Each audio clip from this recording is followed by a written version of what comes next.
who effectively has to do what he has to do because of how the system is organized. And then, of course, everybody else, sort of puts in their view, and some disagree, some don't disagree. But I thought that maybe this morning what we could do is reflect on lessons.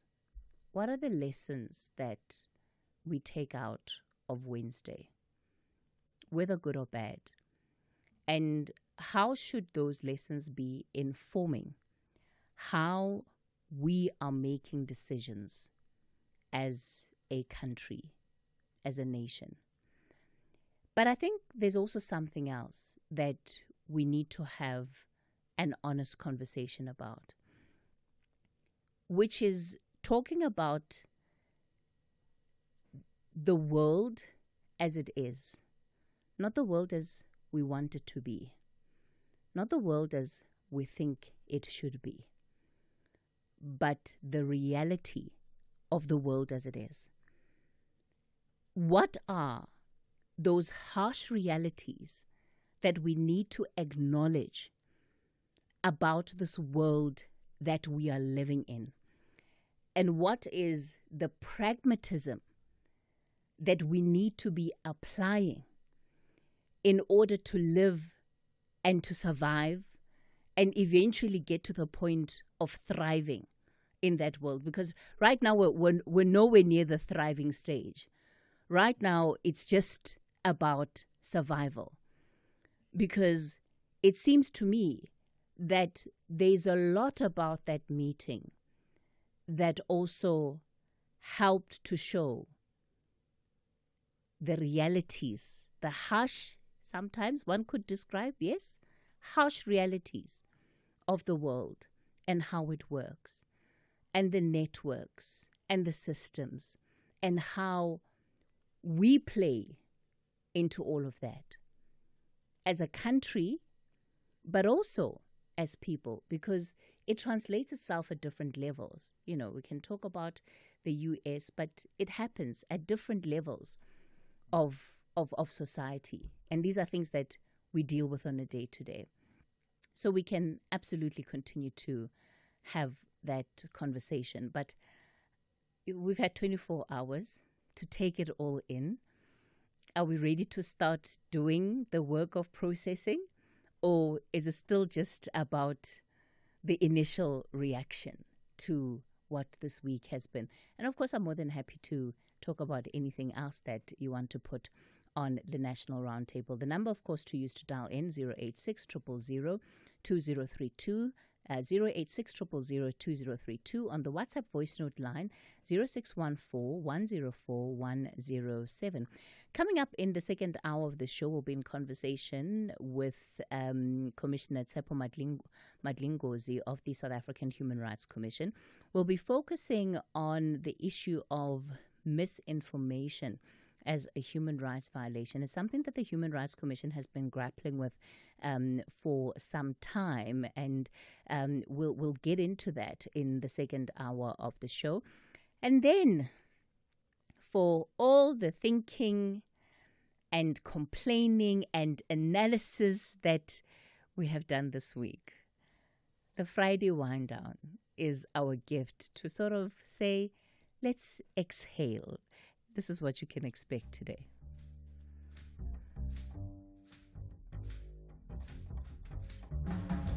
Lochani, Dumelang, Molweni, Nyabingelela. Greetings to all SAFM listeners. My name is Sibusiso Mohlahlana. I'm looking forward to spending time hanging out with you on this Friday wind down, the 23rd May 2025 at 11 a.m. on SAFM Talking Point. We will be playing and reflecting on some of my music, talking about the growth of music in South Africa, and my upcoming project titled Isigqi, live at the Bird's Eye. So you don't want to miss it. Please tune in to 104 to 107 nationwide. Thank you.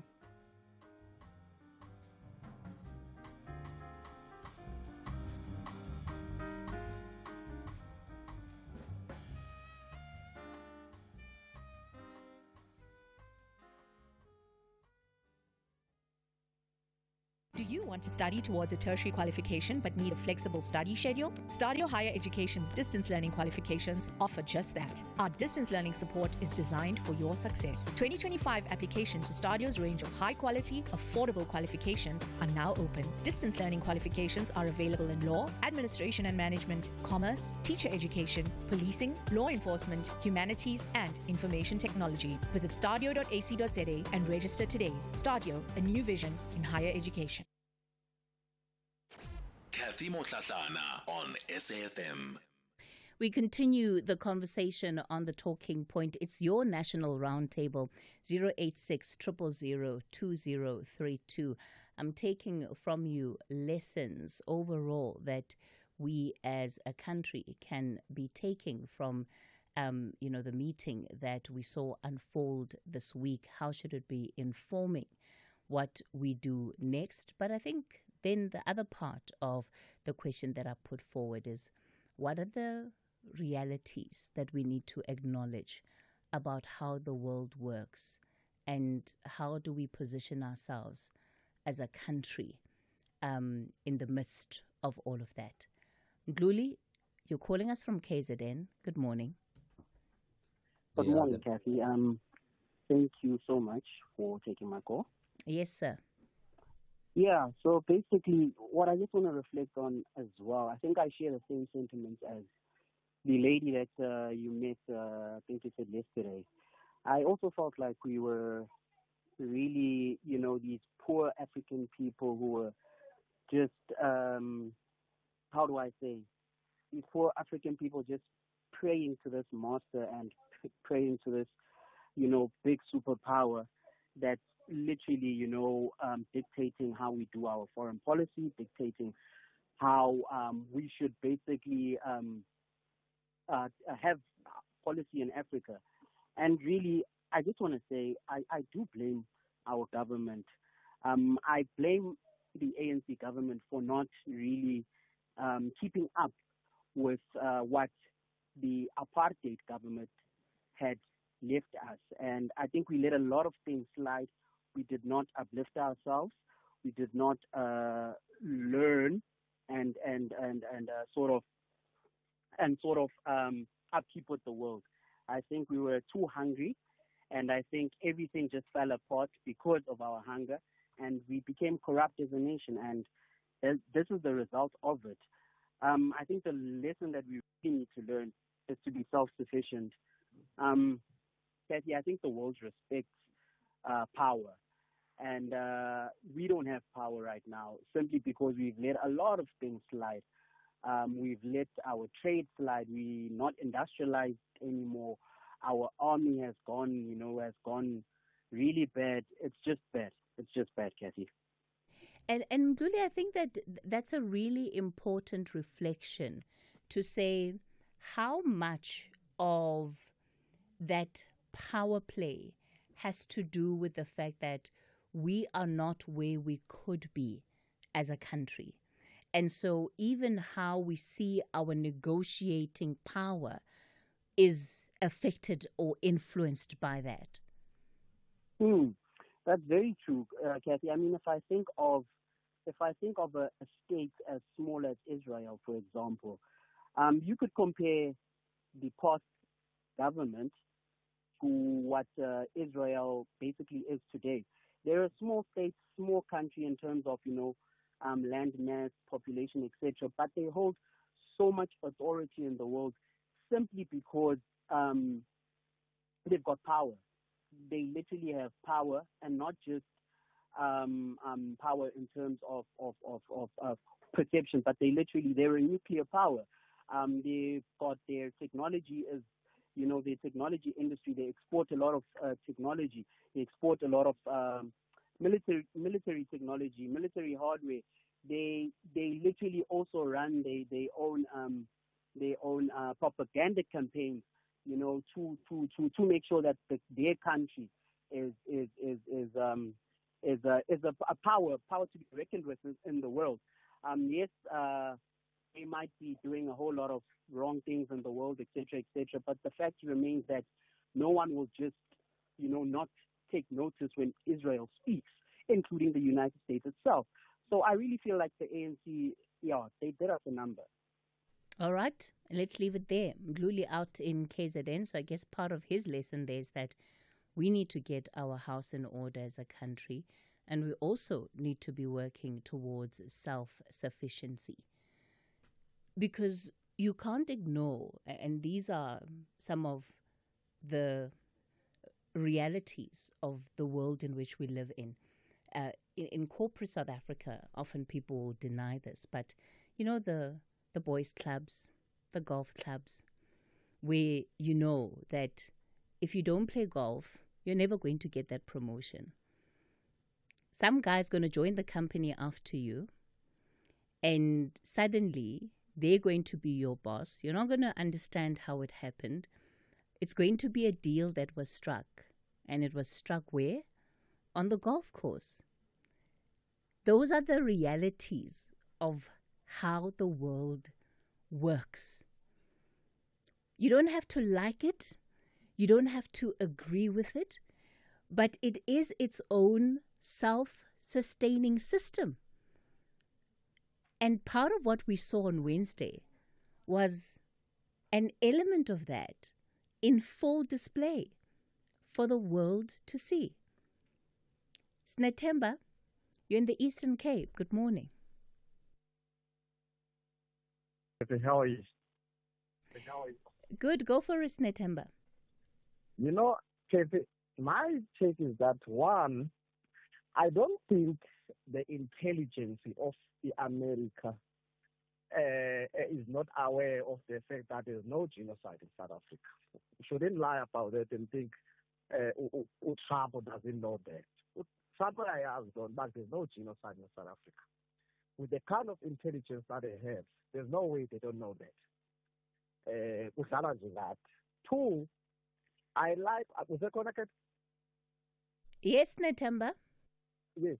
Two, I'm not a fan of the Ruperts and Oppenheimers and all, but I like the way the Oppenheimers, I mean, Johan Rupert put it on that day, that a crime in South Africa doesn't affect a white people.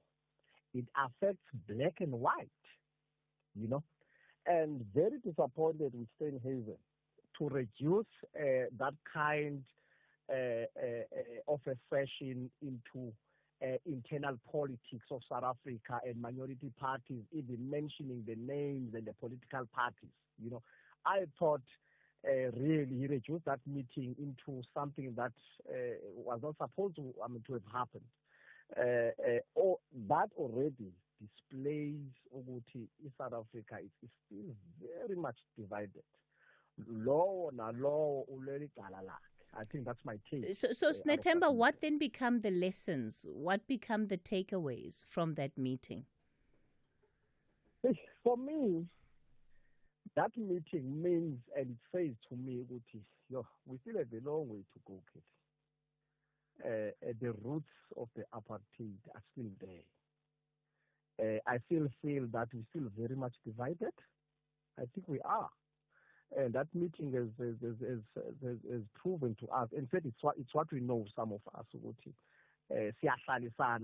Shame in South Africa, but we haven't got there to a point whereby we really accept each other as black and white. We still have people who want to protect what they think or what they say is theirs. But for me, I think it gave me a reality. This is a South Africa that we live in, and we have to deal with that, and we have to live within that system. Snatemba in the Eastern Cape, we'll leave it there. Let me head over to the Free State now. Mr. Kraushoek, good morning. Good morning, Cathy. Yes, and sir. Good morning to the listeners. Cathy, I'm just standing here on the road because I want to express my sincere, how can I say, partnering up with the president that we as citizens of South Africa put our president in such a predicament to be presenting on behalf of South Africa, our state. And in his personal capacity, he was so in a corner to find it. It is not me, President Ramaphosa, who love this type of matters that I've been confronted now with. But the citizens of South Africa put me in this position that I must go and present a good face of the South Africans. The lesson that I've learned out of this matter, I felt very pity and the wrong that I would have maybe done in this country on behalf of the president to stand in for us to say that we are a rainbow nation. And that is where we as South Africans have failed our president. The politics and all those things that I'm seeing, but as a person and a human being, he is our leader, he is our president. And we as South Africans did not arm him enough to sit there and present our situation. I'm the secretary and the chairperson of the Free State Griqua Council. I'm almost 60 years old. For 60 years, we struggle that the Khoi and San recognition must be restored. We are not colored. We've never been colored. If that colored issue can be addressed and we can be called Griqua, Nama, Cape Khoi, San, or Korana, then that can be. Let us not let those type of things also get outside our world and being taken for advantage of by other people to put our country in a negative spot. I really want to say my lesson that I took is we must always protect our leaders in what we are doing. And I apologize to our President Cyril Ramaphosa, and I really say that I'm humbled by the manner in which he has sat there in representing South Africa. Thank you.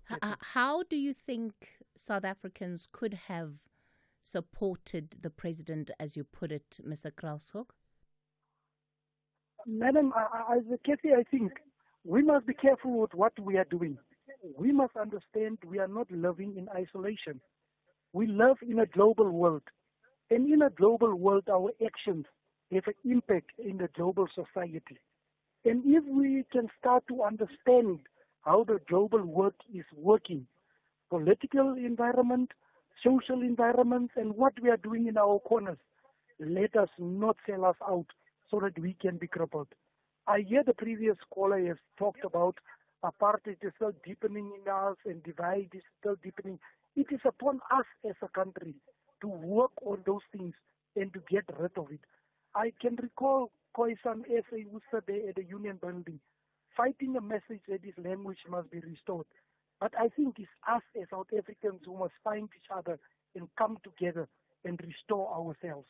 So that when we can go out there boldly and bargain on our community and our societies, we give the people who negotiate on our behalf that are better armed to do that work for us.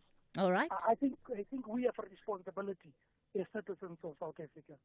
Mr. Kraushoek, thanks for that view. He's out in the Free State. It's your national roundtable. Let's get the conversation going. I'm taking more of your calls, 086 000 2032 on the WhatsApp voice note line, 0614 104 107. Time for your latest headlines. Good morning, I'm Anne Musa. In the headlines, the Automobile Association has strongly criticized government's decision to increase the general fuel levy.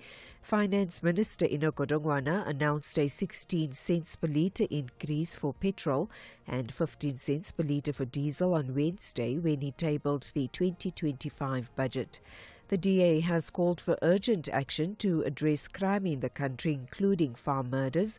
Yesterday, the party issued a statement in which it welcomed Parliament's renewed focus on farm murders. And 3 people convicted of human trafficking in the case of 6-year-old Jocelyn Smith's disappearance are expected to appear in the Western Cape High Court today. I'll have details on these and other stories at 10. We plan for vacations, retirement, and even tonight's dinner. But do we plan for our health? It's how we protect our family's future. So who are you staying healthy for? And how can you protect their future? Choose Dis-Chem Life, the life cover that helps you live a healthier, more rewarding life with health checks and extra rewards. Visit dischemlife.co.za now. Dis-Chem Life. Choose a better partner for life.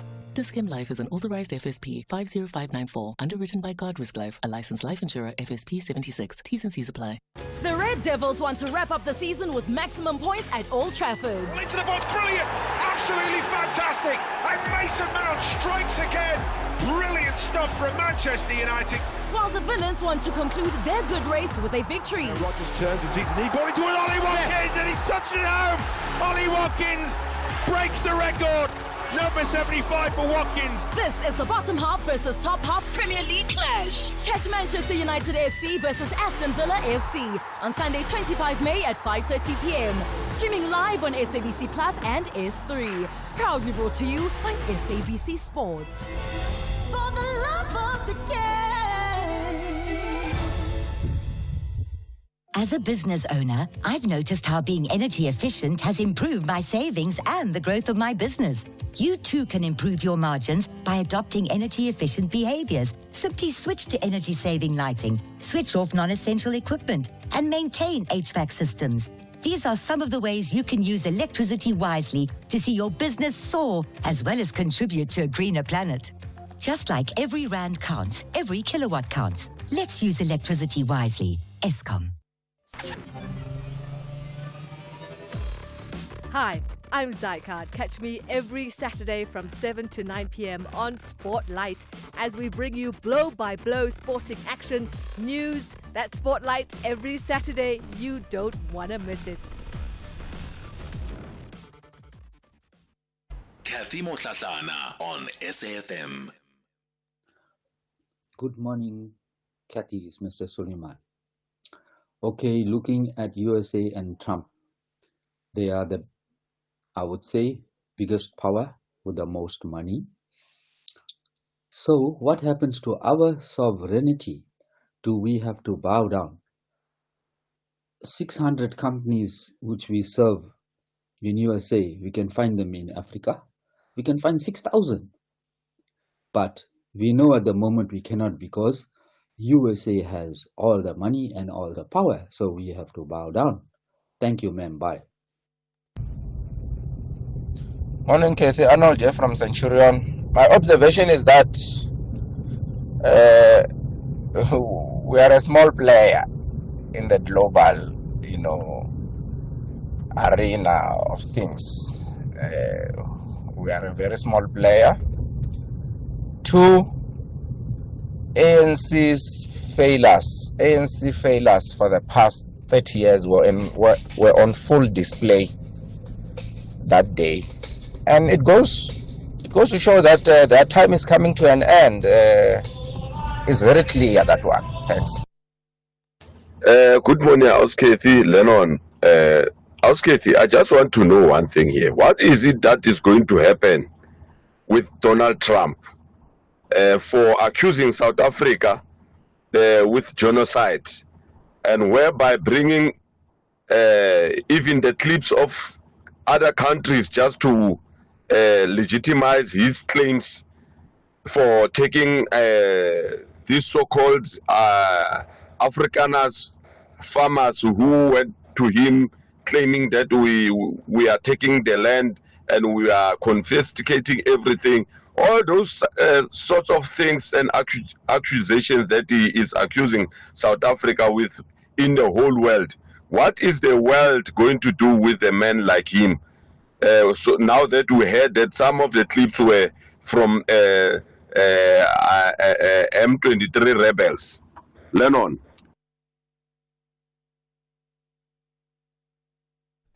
All right. Thanks for those WhatsApp voice notes. You can keep sending them on 0614 104 107. Yeah. In terms of the really false information that the President of the United States shared, I guess accountability could be two ways, right? Number one, it will be if there is the appetite to hold him accountable within his own country, within the Senate, in the Congress, if anybody wants to do anything about it, really. But I guess from the global point of view is also another question that we need to be looking at. Earlier on in the week, I asked a question around the silence of other countries in the face of these false and unsubstantiated genocide claims. And I said, why is it that there is a silence in as far as supporting South Africa in its assertion that there is no genocide? And that's something that I think the global community needs to think about and reflect on. And you could well find a case where countries are choosing their own struggles, you know. At the end of the day, every man for himself. You've got to sit down. Is it going to be worth it for you? What are you going to benefit out of it? Is it going to be worth it? Is that not part of the reality of the world we live in? And I do get more and more of a sense that it's like as South Africans, we need to wake up. We need to wake up and see that countries are pushing for their own interests. And we also have to start thinking deeply about what that means. Crispin, you're in Durban. Good morning. Morning. Morning, Cathy, and your listeners. Yeah, I was actually phoned earlier, and it was exactly the point that you made at the beginning about these power relations and how humiliating it is. But so this is a thoroughly colonial situation, and anyone who thinks that colonialism has ended needs to look at the realities here. And this colonial mindset still informs the West. Now, that's the brutal reality. It doesn't mean, as some South Africans like Gayton McKenzie and others seem to think, that we must therefore, shape our policy to suit the West. I mean, that is despicable, frankly, and it's really unpatriotic. I mean, one thing that South Africa did that really got up the nose of the West was the case against Israel at the ICJ.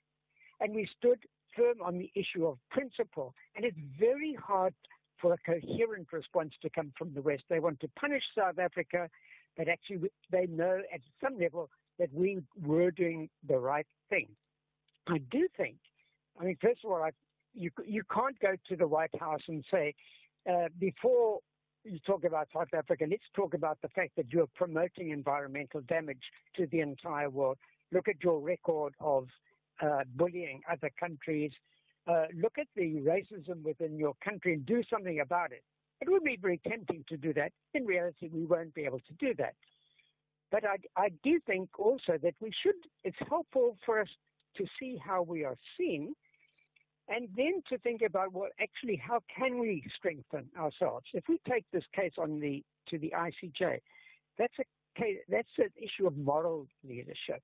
Well, what does moral leadership then mean within South Africa? And what does it that we would need to do internally to make that a focal point for the way we run our society? Another question, perhaps, Crispin, that I want you to reflect on for me is the way in which, because I think you rightfully articulate that we still have a very colonial setup, and that meeting was a display of such. But those that would have planned it, that would have been part of it, would not see it as such. I'm loath to use a term such as the White Boys Club, but they wouldn't. If you had to tell Trump that, he wouldn't agree with you.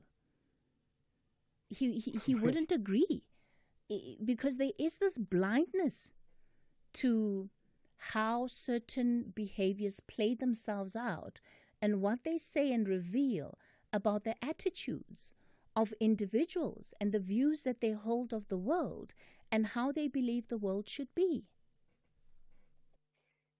Yeah, it is absolutely a white boys club. That's exactly the background that I myself come from. I'm very familiar with it.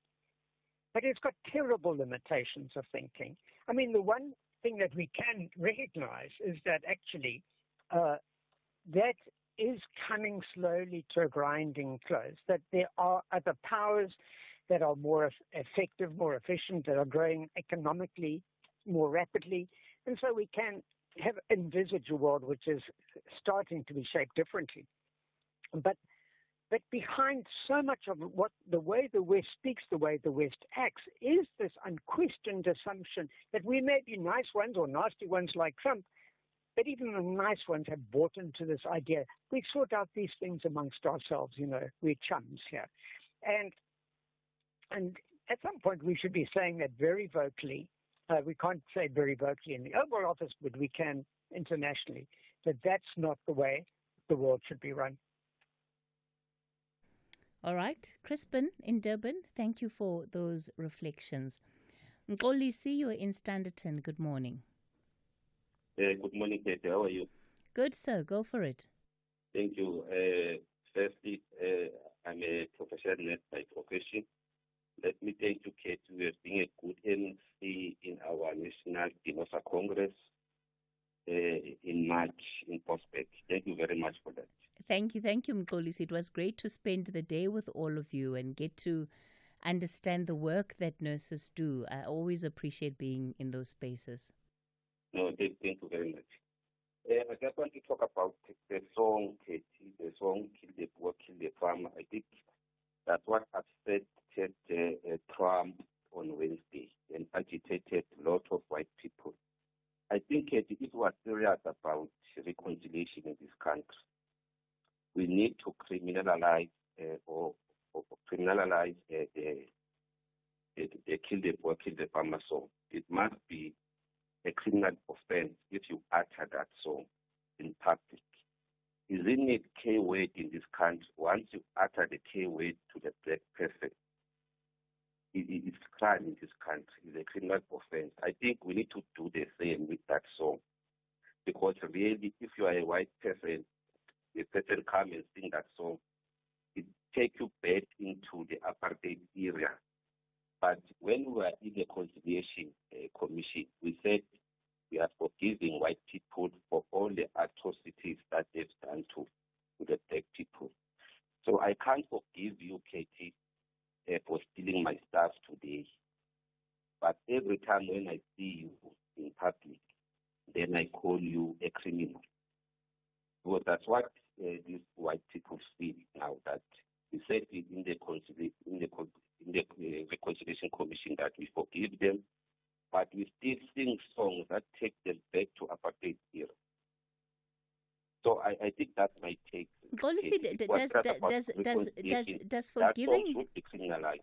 Does forgiving mean forgetting? And in this context, it's about true reconciliation also takes into account an appreciation, the victim, right? And it centers the feelings, the emotions, the experience of the victim. If I am able to understand the resonance of whether it's a particular item, because it's a slippery slope, right? You can ban a song, before you know it, you've banned this, you've banned that. No, you don't need pictures of this person because they remind us. You don't need that because it reminds us. Is that so? To what extent should what you're suggesting actually happen, and is that not a sign of the fact that there is no true reconciliation?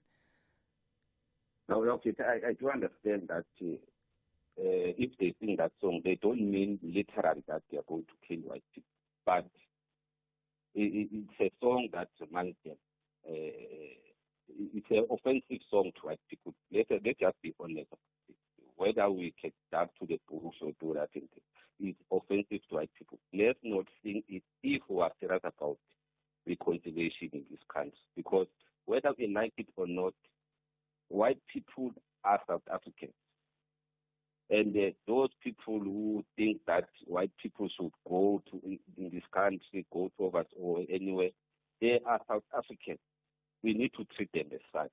All right. So that's my take, Cathy, on that song. That it must be criminalized if we are serious about reconciliation in this country. Okay. That's my take on that issue, Cathy. Nkolisi, we'll leave it there. He says, let's be a lot more circumspect. Yes, he's calling for the criminalization of the song. The Constitutional Court has already made that particular ruling. But one can agree that with an assertion that says, let's be more circumspect about the impact that it has. Sintu, you're in Midrand. Good morning. How are you, my dear? Good, Sintu. Go for it. Yeah, long time.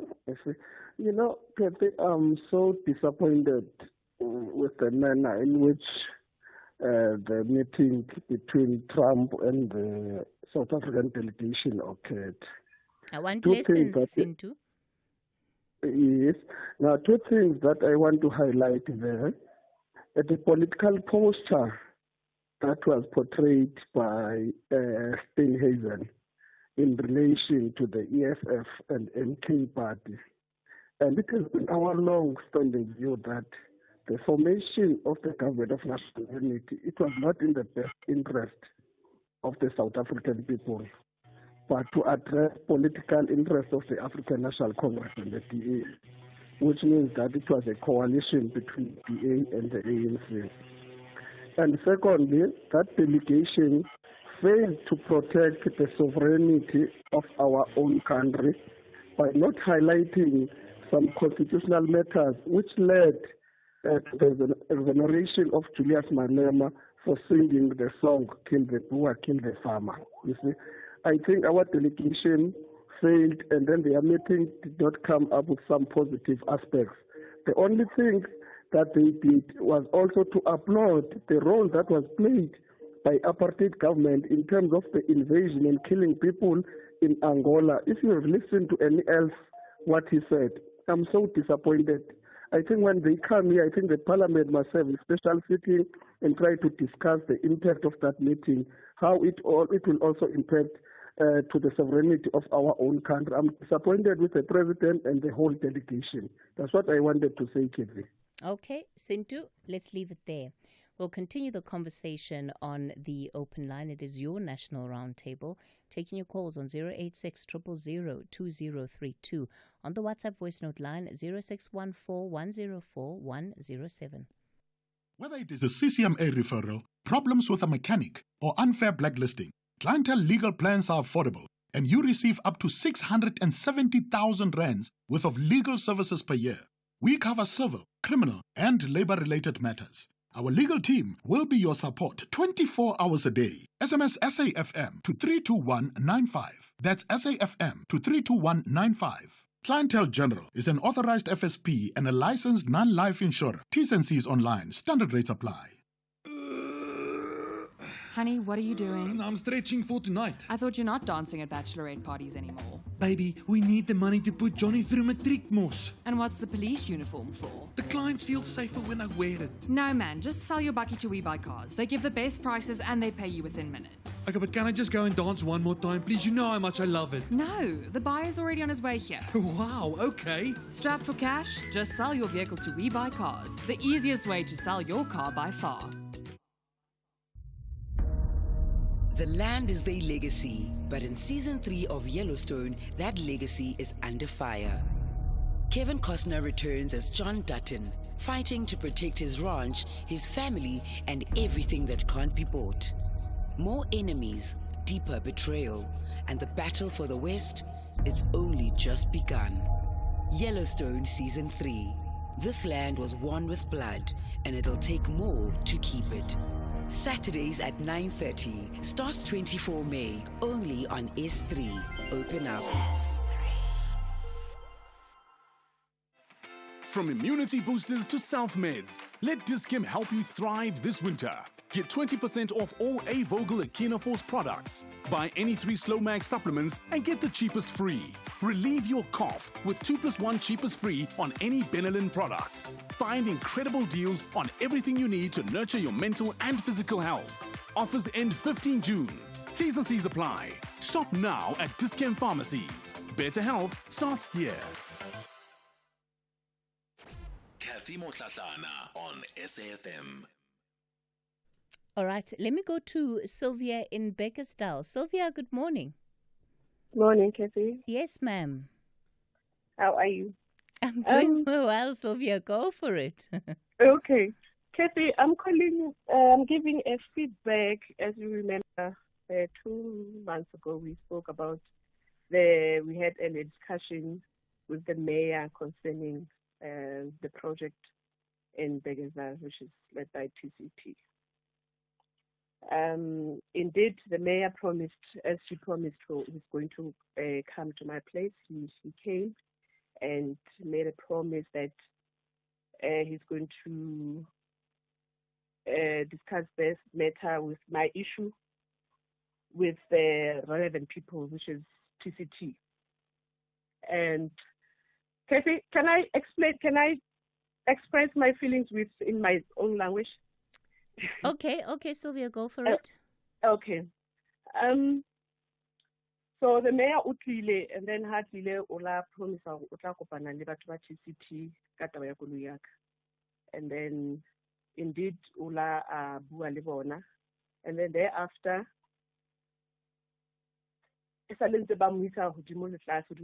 until such time where na qetella ke founela the owner of the company, which is Mr. Thomas. And then Mr. Thomas made a promise to me in writing that koloi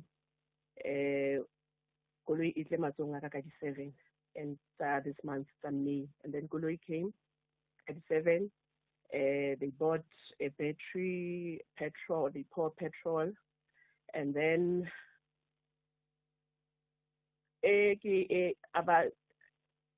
thereafter for 5 days, and then after 5 days to check on is it in good condition. If not, then by said to so on that same day, at 7, koloi ke ha e chisitse wiring ya fan kaofela, wiring ya koloi e tjhele. And then koloi tlile ke sa kgotsofala, the car keys were broken. So for now, koloi e ntse le teng matsong a ka. The site manager is not taking my calls. Ha sa bua anything le nna, as we the owner, the owner of the company,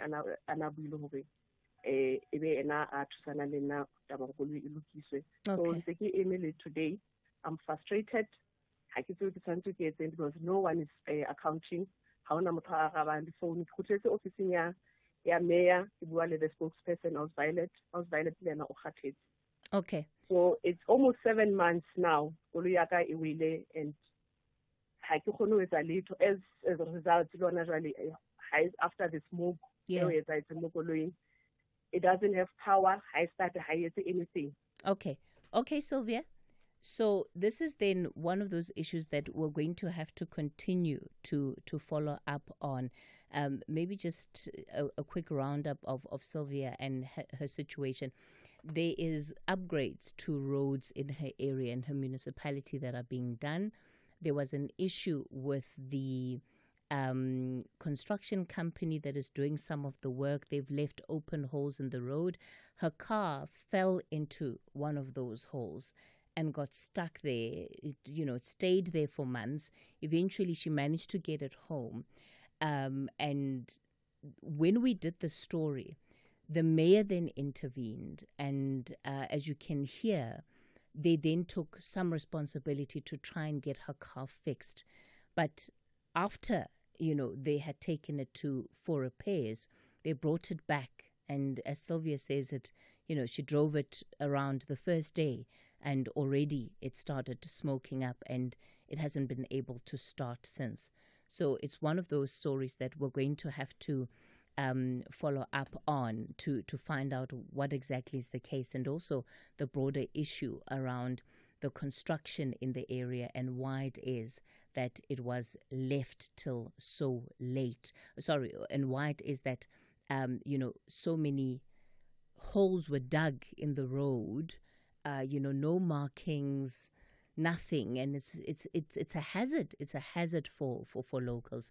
So Sylvia will have to then follow up on that issue. Let me see. Okay. Butana in Rosebank, good morning. I think you're going to be our last Morning, caller. my sister. Good morning, my sister. Morning, Butana. You know what? The lesson learned to that Oval meeting, the truth will never set you free. You must fabricate lies. You must fabricate stories. There's a journalist there or reporter, Peter Anderson. He was drowned in the fabrication of lies. No media houses came to her rescue, including CNN and BBC. She was drowned trying to expose the truth. By the way, the ANC also, they are not truthful.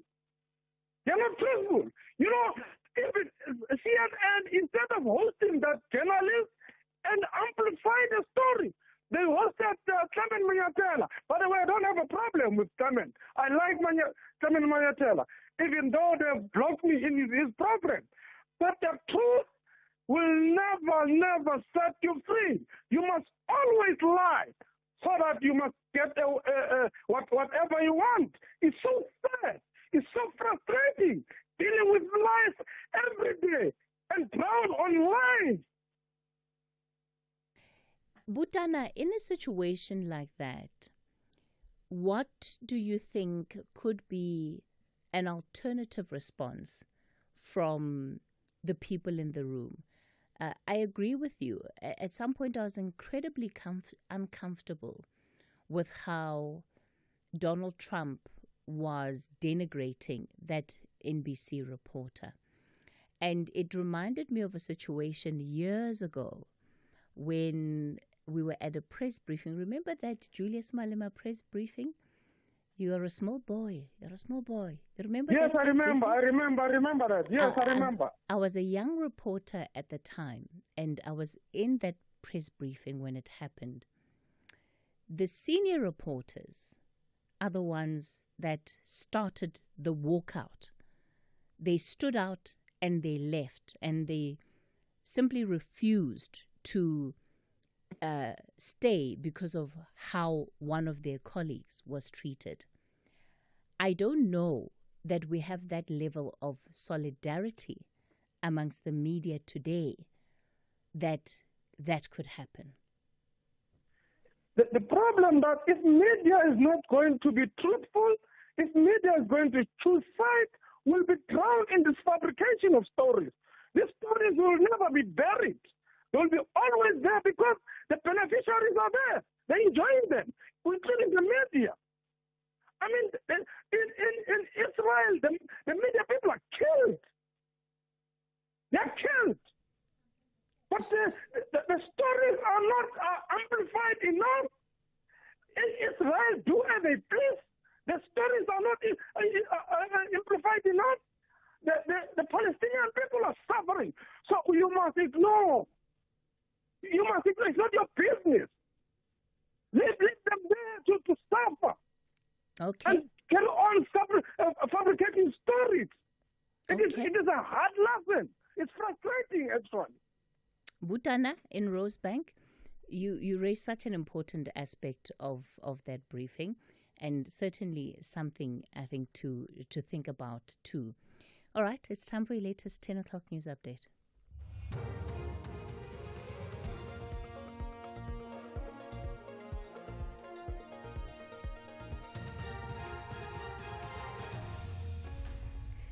In our top stories, Godongwana to brief Parliament's finance committees, and DA welcomes Parliament's efforts to combat farm murders. Good morning. Finance Minister Ino Godongwana will shortly brief a joint meeting of Parliament's finance committees on the budget that he tabled on Wednesday. In the budget, Godongwana proposed a general fuel levy increase of 15 and 16 cents per litre for diesel and petrol, respectively. The aim is to enable government to raise the much-needed revenue. The budget was the third following two previous failed attempts to table it after Cabinet failed to reach an agreement on a VAT hike. Parliament will soon hold public hearings on the budget before it is adopted. Meanwhile, the Automobile Association has warned that the fuel levy increase will exacerbate the cost of living for South Africans. It has strongly criticized government's decision to increase the general fuel levy. The increase, which is set to take effect next month, comes after a 3-year freeze. AA spokesperson Eleanor Mavimbela. We do think it could not have come at a worse time because consumers are currently having to battle high food prices, high electricity tariffs, high unemployment and the likes. And fuel is an input cost across all economic sectors. So when fuel goes up, it means transportation costs go up. It means operational costs go up, meaning that it drives up inflation. So consumers across the board, not just motorists, are going to suffer because of the increase in the GFL. The DA has called for urgent action to address crime in the country, including farm murders. Yesterday, the party issued a statement in which it welcomed Parliament's renewed focus on farm murders. The adoption of the Joint Parliamentary Committee report on farm murders was tabled on Wednesday. It includes the establishment of a specialized rural safety unit in the SAPS, strengthening crime intelligence in rural areas and improving prosecution. DA spokesperson Willie Oukamp commended Agriculture Minister John Steenhuisen for proposing to make fighting farm attacks a priority. We heard Mr. John Steenhuisen in the Oval Office said that farm attacks, farm murders must be declared a priority crime because it's got a difficult way in which to address it because those people are in the far-flung rural areas. It's sometimes not easy to get there, and we've got a police service that is not fully capacitated to address rural crime in South Africa. And John Steenhuisen made it very clear. He said that we've got a problem in our rural areas, we've got a problem on our farms, and those farmers include white, black, coloured farmers. It is not only a white thing. 3 people convicted of human trafficking in the case of 6-year-old Jocelyn Smith's disappearance are expected to appear in the Western Cape High Court today. Jocelyn's mother, Kelly Smith, as well as Jacqueline Apollos and Stefano van Rijn will appear ahead of sentencing procedures, which will start in Saldanha Bay on Tuesday next week. Earlier this month, the court found the state proved beyond reasonable doubt that the 3 kidnapped the girl and exchanged her for payment or promise of payment. The state intends to lead expert evidence on human trafficking and victim impact statements during sentencing. Jocelyn disappeared from a home in Middle Pos in Saldanha Bay in February last year. And finally, a rare love triangle involving 2 female ospreys and 1 male sharing the same nest has been captured on camera in Scotland. One of the female birds had nested at the site last year, but her previous partner failed to return. Diane Bennett from the Tweed Valley Osprey Project says the setup appears to be harmonious. It's incredible watching them taking turns to incubate the eggs as well. We were thinking in terms of there'll be one female being more dominant than the other, but over the past couple of weeks, it's hard to decide if there is a dominant female or not, or if it is quite an equal partnership. Recapping the top story, Finance Minister Enoch Godongwana will shortly brief a joint meeting of Parliament's finance committees on the budget that he tabled on Wednesday. For SAFM News, I am Anne Musa. The land is their legacy, but in Season 3 of Yellowstone, that legacy is under fire. Kevin Costner returns as John Dutton, fighting to protect his ranch, his family, and everything that can't be bought. More enemies, deeper betrayal, and the battle for the West, it's only just begun. Yellowstone Season 3. This land was won with blood, and it'll take more to keep it. Saturdays at 9:30. Starts 24 May, only on S3. Open up. The boys of Radu Davids are searching for 2 early goals to get back to the game in Zanzibar. But their Moroccan visitors want to finish off what they started in Pikani.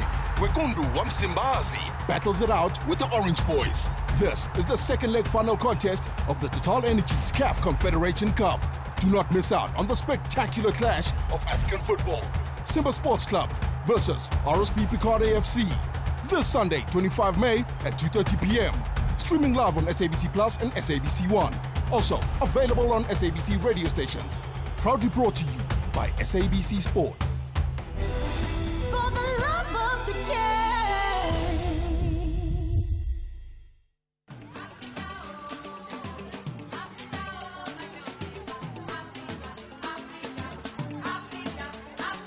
This May, SAFM celebrates Africa Month with you as we honor the legacy of the Organization of African Unity. We bring you rich conversations and the vibrant sounds of Africa. Music that moves the soul.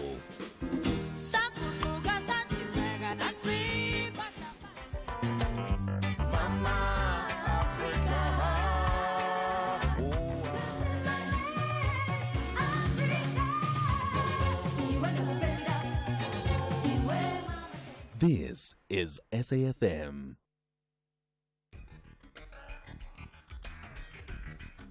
The Talking Point with Cathy Mohlahlana. Weekdays, 9 a.m. till midday.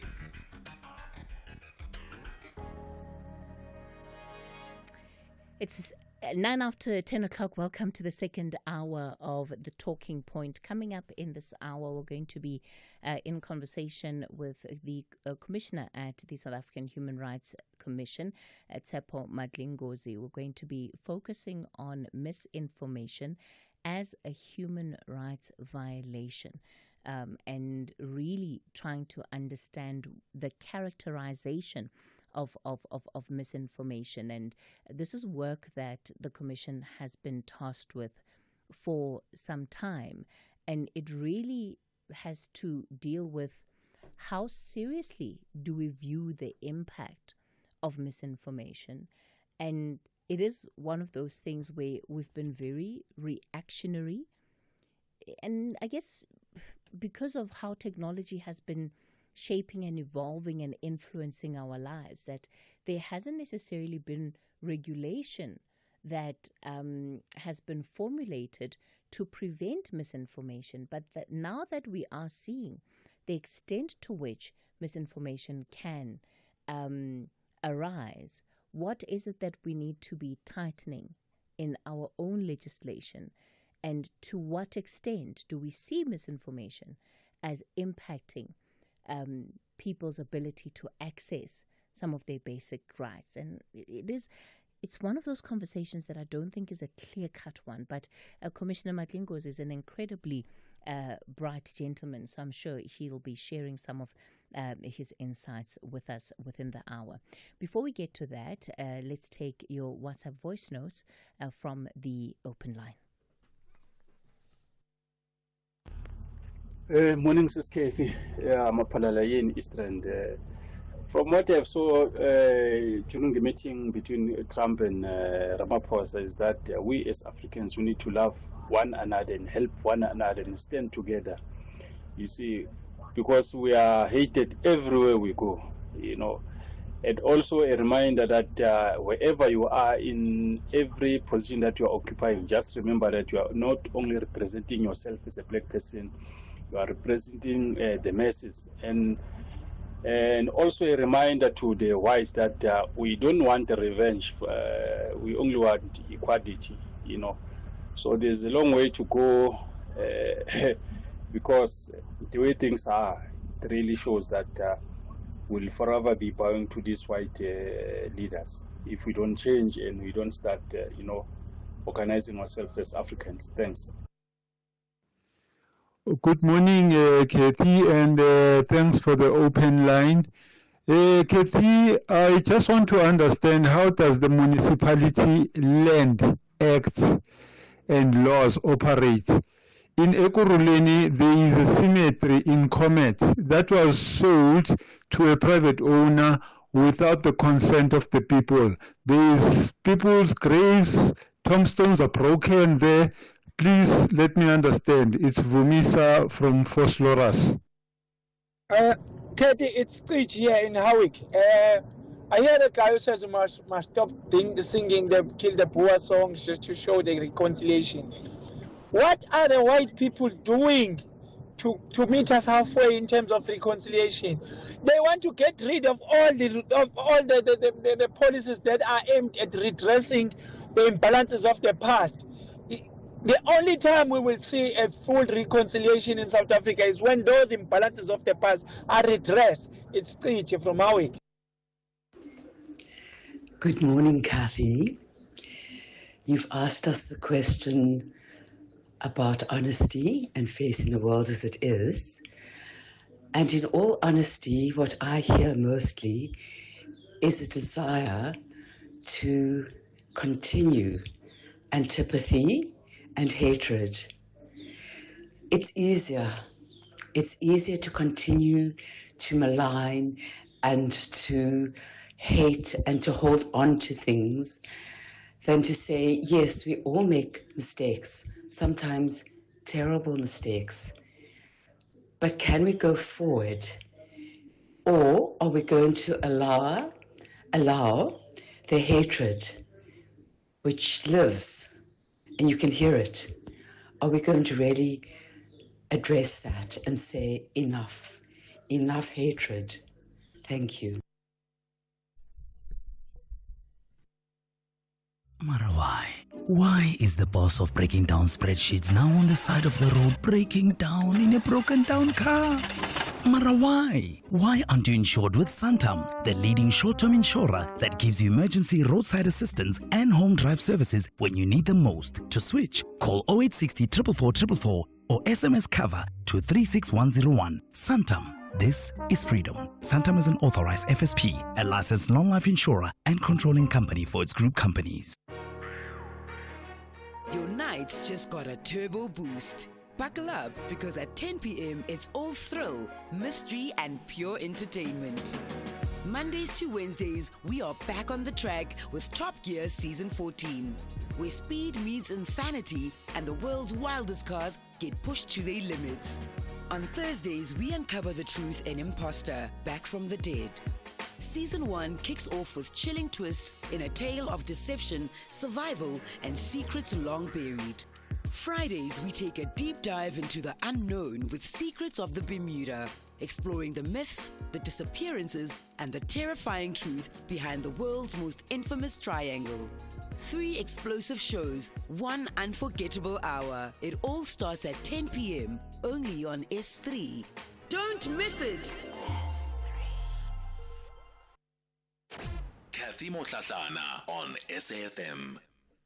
All right, so for our conversation this hour, we're focusing on misinformation and the characterization of misinformation as a human rights violation. And it's something that the Human Rights Commission has been tasked with, that they have been looking at for some time, in particular through the presence of the account at Twitter Bas. That's an account that has made, excuse me. There we go.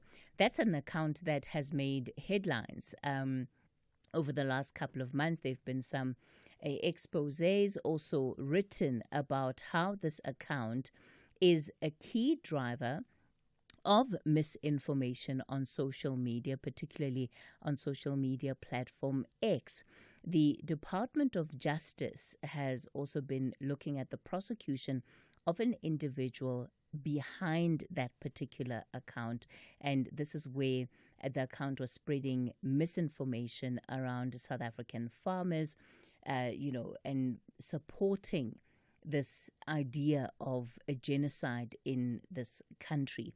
And the prosecution will be held alongside, the AfriForum treason proceedings. What we've also seen on social media in the last couple of weeks has been spreading of misinformation by AI prompt Grok, which is, that the Elon Musk platform.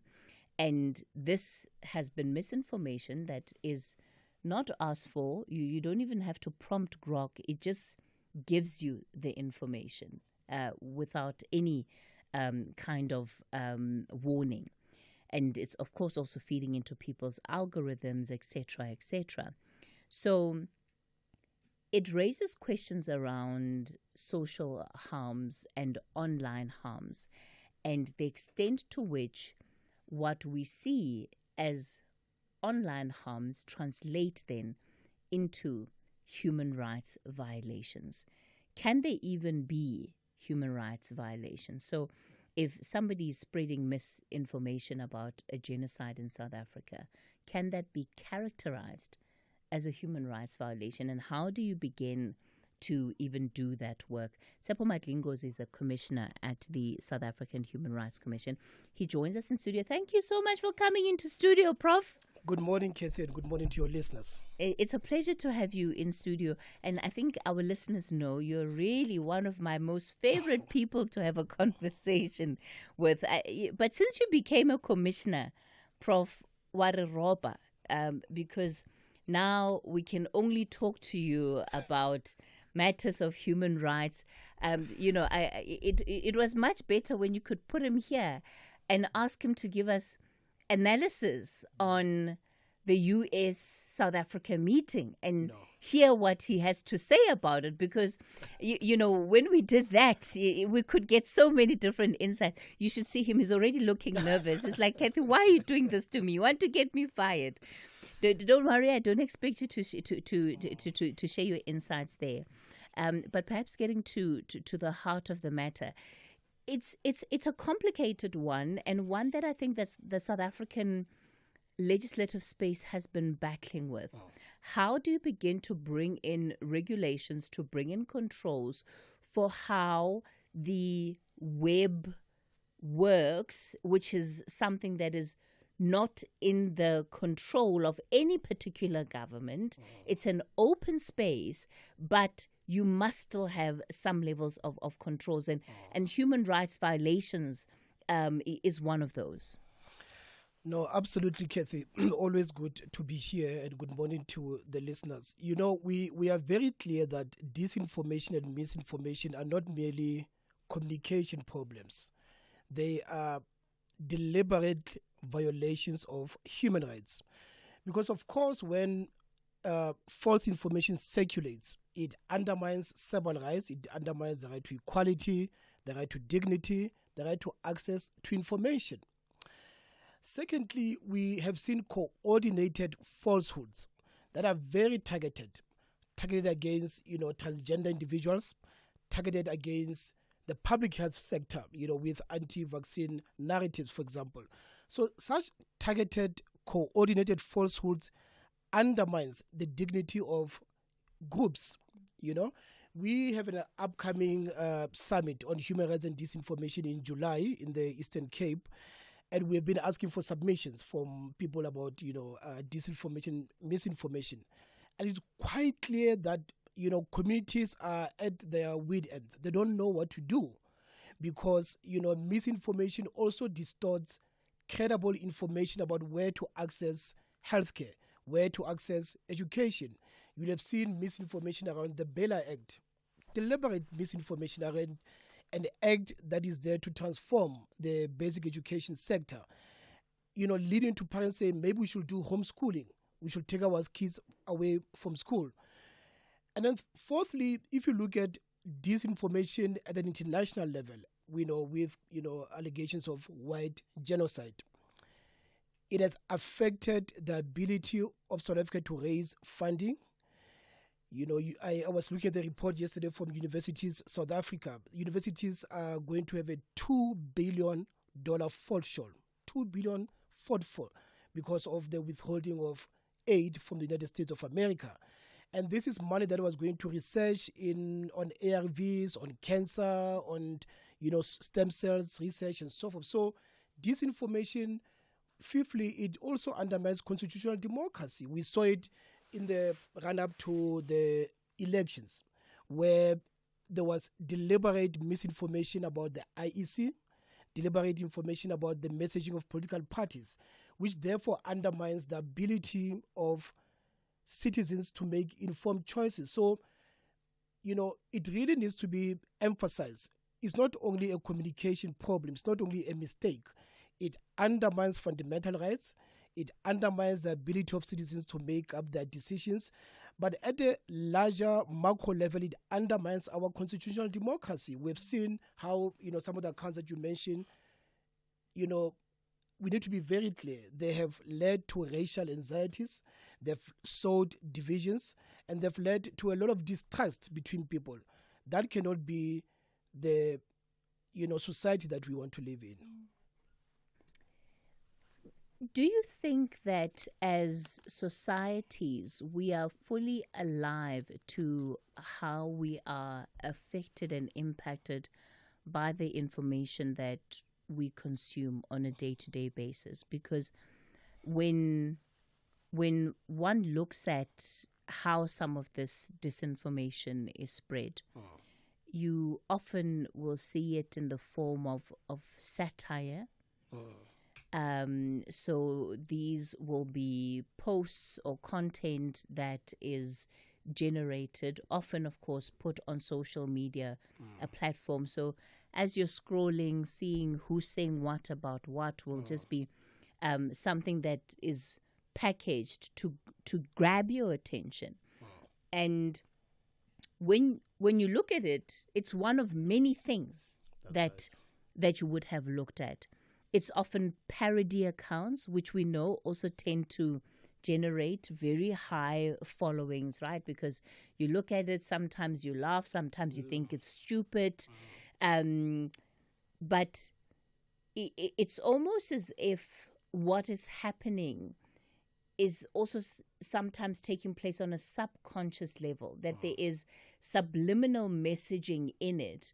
It's not always as overt as we think it is.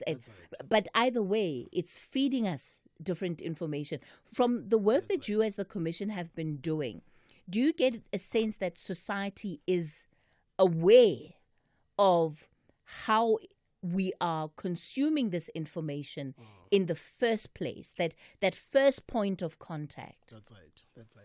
That's a very good question. I mean, there are three ways to answer this question. The first one is, you are quite right. Citizens and consumers don't have a choice. You are on social media looking for something, and then you see this thing that you did not ask to see. So that is the first thing, that this harm comes to you uninvited. You are just looking at social media for something, and it comes to you. So the uninvited, pervasive nature of social media becomes a problem. Secondly, you use the word subliminal. That's a very, very pertinent word here, because subliminal says that messaging that are not at face value offensive, face value about something, but at a subconscious level, it frames and reframes how you think about things. So we've had the past 2 months, I had mediation with people who have committed hate speech. You'll remember the mediation with Mr. Notabaloi. You'll remember the mediation with Mr. Hose. And both of them were, incidents that happened on social media. And they were saying, but no, we engaged in political discourse. Or someone would say it was a joke. But you cannot joke about the K word. You cannot joke and say some people are dogs. You can't do that, And then thirdly, we are about to release a report on racism in advertising. This is a report based on a hearing that we conducted 2 years ago after the Clicks incident. You remember the Clicks incident on advertising? The Tresemme incident. That's that one. Okay. So we had a 2-year investigation and hearing on advertising, and the report is very clear that advertisers in South Africa, first of all, the landscape is untransformed. People who are the warm bodies in the advertising sector. But secondly, in terms of the messaging, so much of advertising relies on stereotypes. And when I asked them, I was part of the inquiry, and they will say, no, we are just confirming what is happening out there. But it's not just confirming. It is, as you say, it is subliminally to frame how people see the world. That's number one. Number two, subliminal because it entrenches internalized stereotypes, internalized racism, internalized patriarchy, internalized anti-blackness, So I don't think South Africans are very, wise to how social media works, not at a technical level, but at a messaging level. The last point to make is an obvious point to say social media is owned and driven by billionaire tech companies. this is a commercial enterprise. People always say, but I'm just there and I'm having fun. No, you are engaged in a commercial enterprise. The way the algorithms are set, they're set in such a way that you see, engagement that leads to people getting worked up, So we really need to be clear. Social media is a wonderful tool for democracy. It's a wonderful tool for political discourse. But because it is steeped in commercial enterprise and because it is geared towards more and more engagement, we should really be careful about what are we participating in, willingly and unwillingly. Sure. That last point that you made is so critical, that we need to be aware of the fact that we are engaged in a commercial enterprise out to make money for the owners of these businesses. So therefore, any content that gets you to click more, any content that gets you to engage more is the content that will be promoted. And unfortunately, that means that misinformation is now able to thrive, perhaps even more than factual, credible information, because, that kind of stuff is just you have to keep shifting. I mean, before we talk about sensationalism, right, from a media context, but misinformation is beyond sensationalism. We're now at the point where the facts are completely thrown out the window. We are in a so-called post-truth world, a world where facts don't matter. You can present data, you can present statistics. People don't believe that. People don't believe credible state institutions, Stats South Africa, the crime statistics, and so forth, So how do we deal with a world that is a world of post-truth? And really, as you say, the point about this messaging is to say, engage in social media. Social media is good, but be aware that you are contributing to a landscape and a discourse where truth does not matter. What is a world where there's no truth? It's a world where there's no social harmony, where there's no trust between citizens and the state. It's a world where nothing matters. And ultimately, and this is the most important point, it leads to the incitement of racial divisions.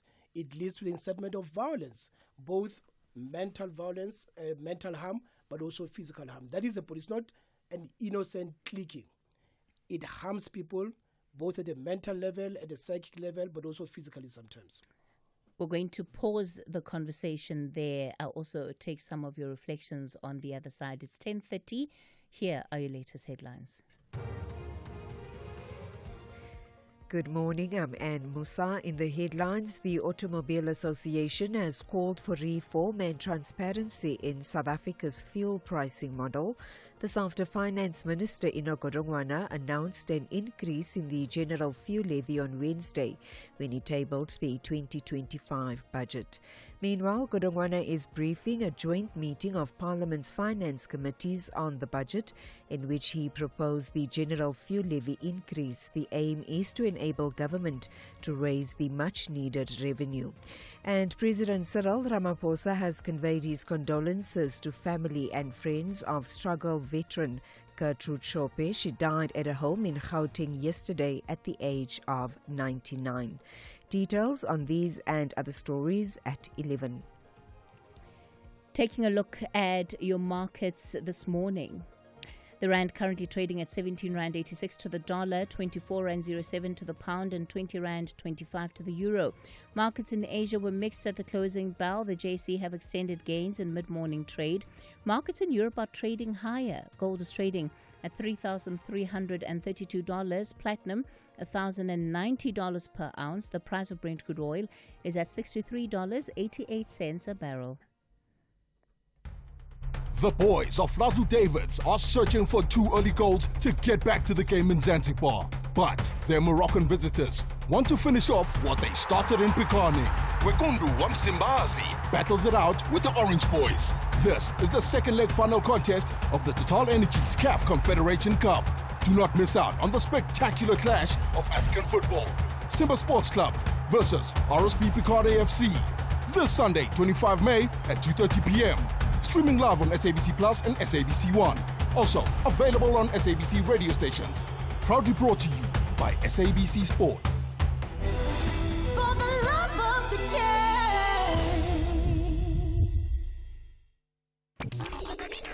I'm Michelle Constant. Join the JSB crew and I every Saturday and Sunday morning between 7 and 10 a.m.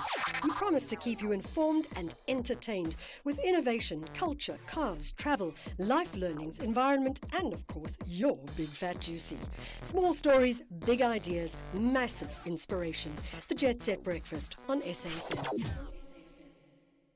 These are the weekend shows on SAFM. Music of Africa with Shayla Ndikumana. The Weekend View with Bongiwe Zwane. The Jet Set Breakfast with Michelle Constant. Seasons with Khomotso KG Mwekezi. The Soundtrack of Your Life with Ernest Pillay. Weekend Sundowner Classics with Kutlwano Masote. Spotlight with Zai Khan. The Weekend with John Kherika. Shifting Your Lens with Bertha Charuma. This is SAFM. The Talking Point with Cathy Mohlahlana. Weekdays, 9 a.m. till midday.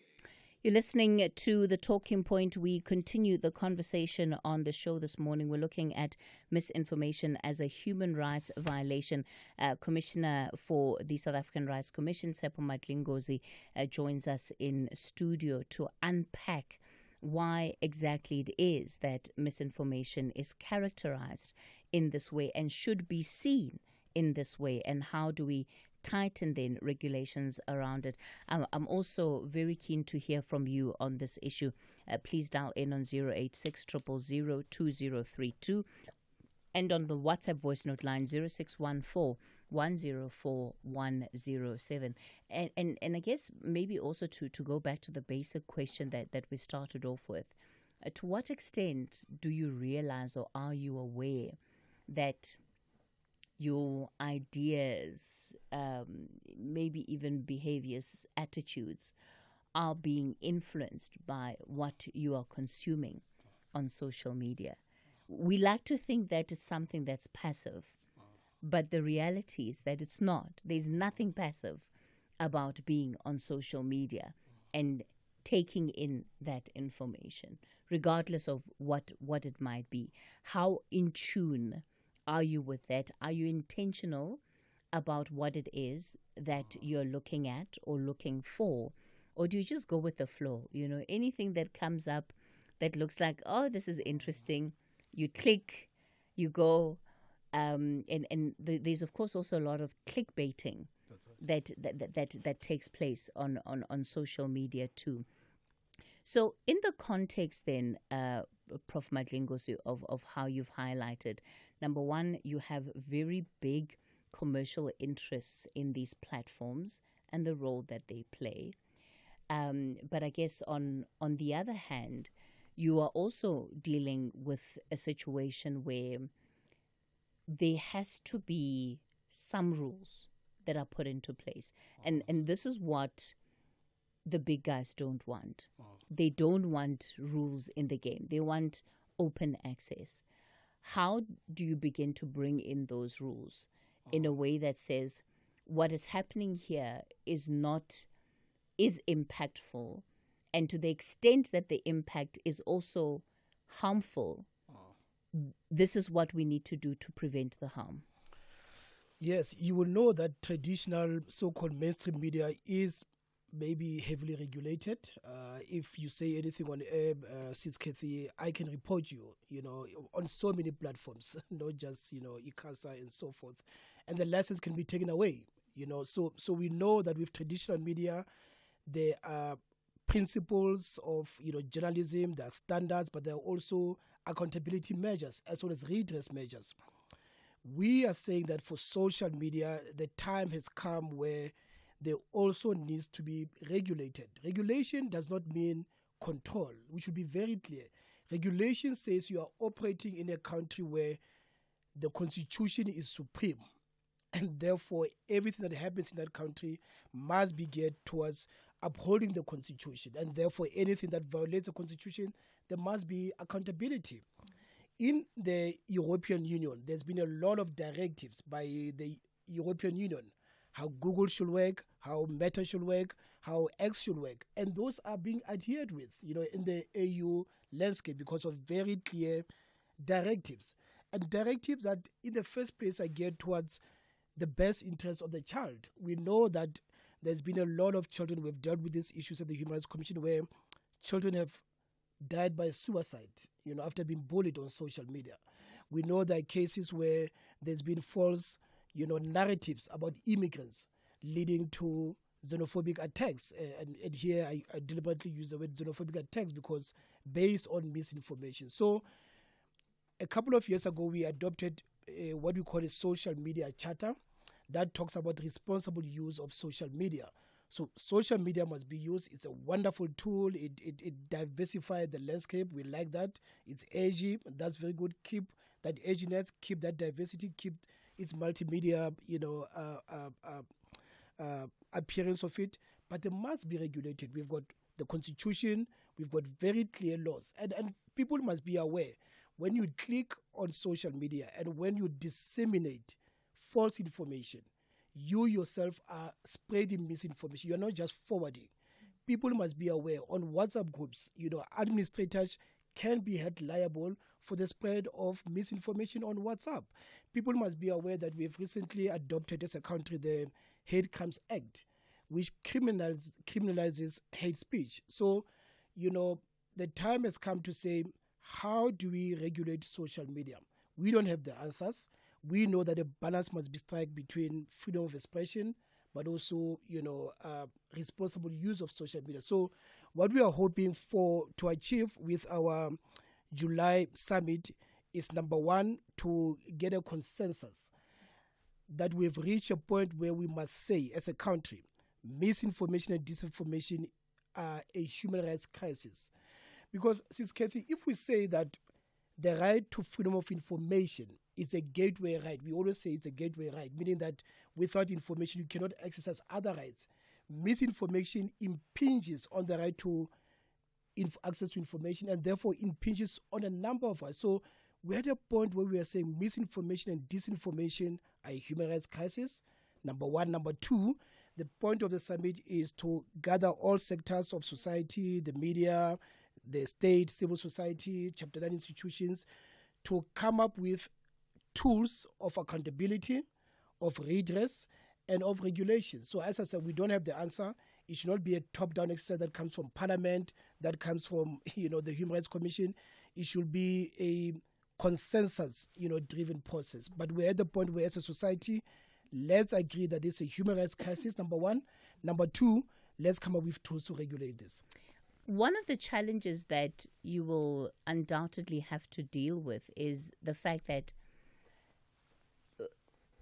there is, of course, something to be said around views and opinions that are seen as mainstream and those that are regarded as not. And the extent to which either of those views are able to find platforms or existence more broadly. One of the amazing things that social media has done is that it has opened up the space. So people who would traditionally not have been called by a radio station, not have been called by a TV station, now have a place where they can exist. And I think that's been a good thing. Absolutely. Because there is a level of gatekeeping which mainstream media has been involved in. I'm not saying that it's necessarily been intentional, but we have to sit and question and ask, but why do you speak to this person instead of that person? Why is that person, why does it feel like they're not allowed? Why does it feel like they don't have space for their view to be aired? Now, when it comes to regulating, you have to regulate in a way that respects both those both those ideas. That's right. That it's not about silencing one group of people over another. And you raise the issue of public health, which I think is so important, because the medical community is perhaps one of those where we see just how divided people are. Social media has given an opportunity for people who are into alternative health. That's right. To have platforms, to have followings, and people try out some of what they're saying, and it works for some, it doesn't work for others. How are you going to navigate that? Because it's a minefield. And how do you decide this person is right, or this view is right, and this view is one that leans more towards misinformation and can cause harm? Yeah. Our code of arms, on our code of arms, we say meaning united in diversity. That's our code of arms. And as a country, we are saying that we must enhance and promote diversity. Number two, we say that democracy thrives on a plurality of ideologies, of opinions, of discourses. Now, you'll remember a philosopher called Noam Chomsky. He had a phrase, manufacture of consent, that in society there is a manufacturing of consent, a manufacturing of certain ideas that becomes the main ideas. Antonio Gramsci, an Italian philosopher, talks about hegemony, how the ruling class manufacture consent so that the ideas become the main ideas, become normal ideas. So you're quite right that for a long time in South Africa, because of our history, because of our socio-economic landscape, we have struggled with, number one, diversification of the media. There's no doubt about it. That's why the state has got a program on diversity of the media. Well, now we can see that a lot of newspapers are owned by black consortium and so forth. Editors are black. That's a good thing. But their blackness must also be reflected in the messaging that comes in the newspapers. Not their blackness, but that there must be plurality of ideas. So manufacture of consent and hegemonic ideas of the ruling class is a big problem. And therefore, social media has helped in puncturing that, in saying that there are counter-hegemonic discourses. You talk about the public health sector. It was very interesting that some people who were anti-vaccine were quickly silenced. Now, some of them, and a lot of them, I think, were people who were deliberately spreading disinformation. But there were two other, sectors. One that was saying there's a history of vaccine that is anti-black. If you look at the States, if you look in Africa, where vaccine have been used against black bodies in very negative ways. So there's historical distrust of vaccines. But there was also a sector that says, why are we medicalizing this issue? Why can we not medicalize it in African traditional ways, mhlonyana and so forth? And those views were also silenced. We can even go back to the so-called AIDS denialism era, where some people were saying, yes, use antiretrovirals, but supplement that with, beetroot and so forth and so forth. So you're quite right. As a Human Rights Commission, we are quite clear that plurality of discourse must be promoted, and that there is a problem of diversification of the media. That's why we did a study a long time ago about racism in the media as a Human Rights Commission. Now we're followed up with racism in the advertising space. The death of community radio has been something that has been very regrettable. Community radio stations, when I was growing up, were the voice of alternative views, of local views, very contextualized. But community radios are, under so much pressure, compromising plurality of discourses without compromising counter-hegemonic discourses, and so that we are very clear as a country that not one ideology, not one, philosophy must be hegemonic.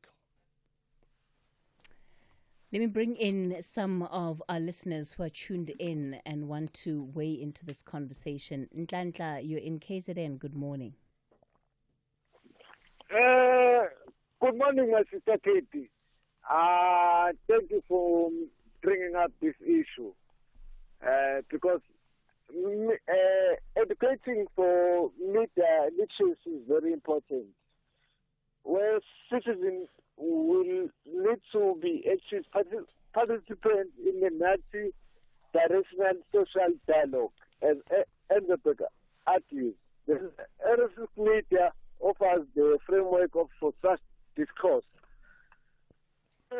People need to understand the media, understand its possibilities and limitations, and also have access to the media, be critical to and be able to critically read media messages, be in a position to make an ongoing input into plural media system if they so wish.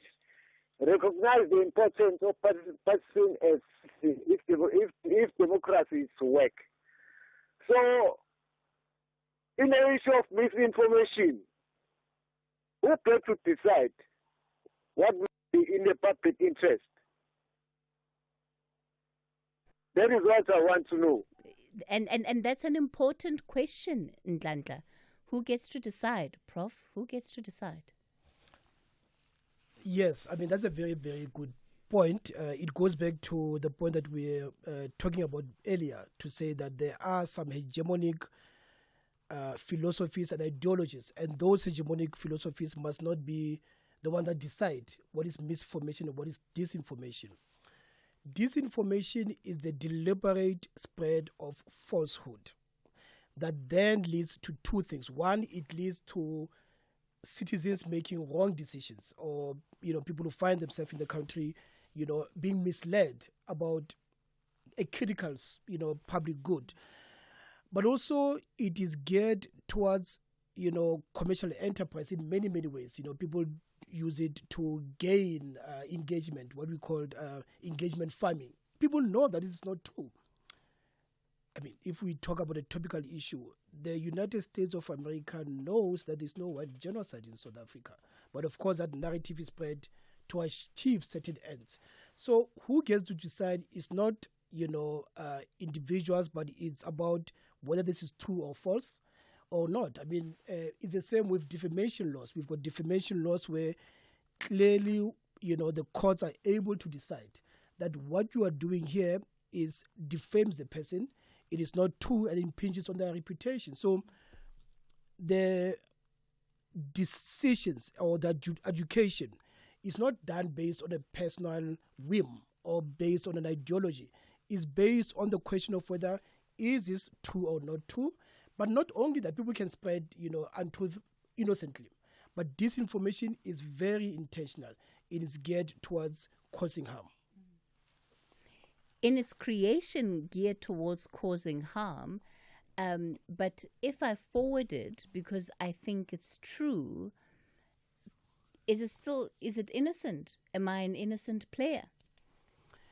You are innocent. There's things that are not, that cannot be innocent. For example, forwarding child pornography. You cannot say, I'm just forwarding, child pornography. You will remember, Sis Cathy, with the recent Zanzu incidents, where the video of the person being beaten up, somebody naked, and they're beaten up, they're being sexually humiliated, and people were forwarding this thing. You can't do that. We recently had a case where a journalist posted the old South African flag, and they were saying to us, I'm posting this as political commentary. But we know that the courts have found that the gratuitous display of the apartheid flag is harmful. It's very harmful. The point that the court is making is so critical, which is the need to develop media literacy. We can say the need to develop critical literacy so that when you read messaging, you are able to interrogate those messaging. That's number one. Number two, there's a need for constitutional literacy to say, when you forward information that harms other people, that is against the law. You cannot say you are innocent. You can't spread disinformation about, foreigners overwhelming the public health system when the facts say otherwise. And then that leads to a lot of people being denied treatment. You cannot forward child pornography. So the caller is quite right. media literacy, critical media literacy, as well as constitutional literacy, knowledge about what can be done, what cannot be done. You cannot say, I'm just consuming media innocently. When you choose to participate in media, you must know what is allowed, what is not allowed. You cannot say, I'm innocent. You are participating in an enterprise that is very, very powerful. Let me go to Zoe. Is it Zoe in the Eastern Cape? Good morning. Dumela le guys. Ntate Zoe, go for it. Molo Professor. Linjani ba?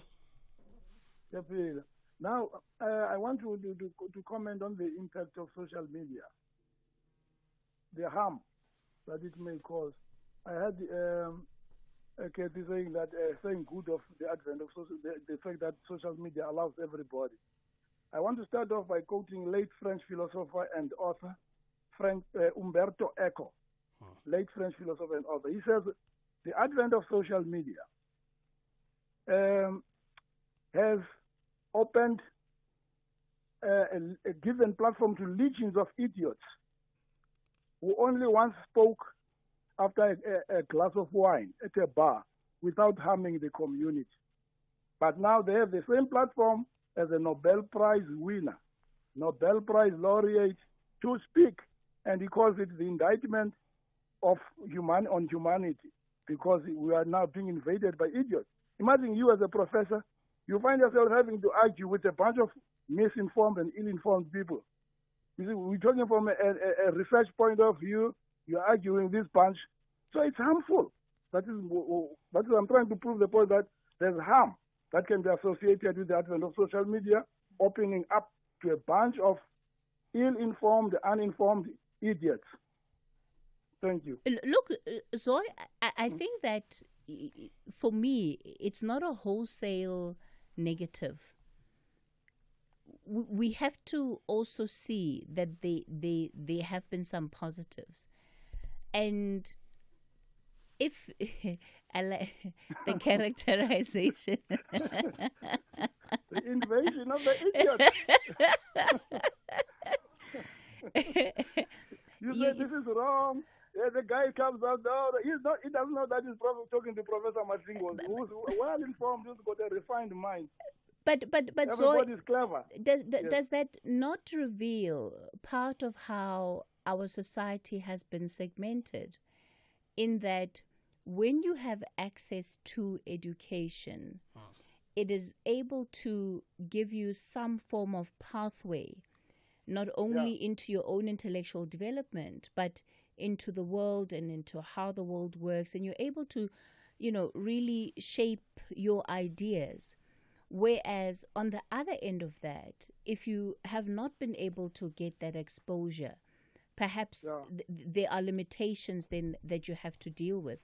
And for me, the reason why I don't think it's holistically bad is that it helps us to grapple with the question of society that not everybody has been going on the same journey. And even when it comes to the refinement of ideas, so where you hold a view that this is good, we have not been able to take all of society along with us. Look, if we can make an example of the Ramaphosa now, I call it Ramaphosa. That's what I think. If I were in newspapers, I would characterize it as Ramaphosa. It didn't make sense. It must go down and use as Ramaphosa. Ramaphosa showed us a lesson to learn, that it is not about talking at the top of your voice. That is important. I've heard somebody here, hey, this, that, and so on. That is harmful. You can't. You must. To improve your argument, lower your voice and improve on your argument. That is the point you are making. Ramaphosa showed that we need a president of that caliber in this country. We can't be howling. If you send those, one of your colleagues, I don't know, Putana, they will be chucked out of the White House. They will become something else now after the personal non grata scandal thing. So, you can't. You need to have refined minds. So I'm saying that social media, we must be careful in terms of how we use it. Okay. Or it will harm our communities and society. Okay, Zoe. Let me go to Lala in Polokwane. Good morning. Good morning. My issue here is that if you can remember very well, the July 2021 unrest in part of KZN and Gauteng, people were able to post whatever that they wanted to post because they were using incorrect or not real identities.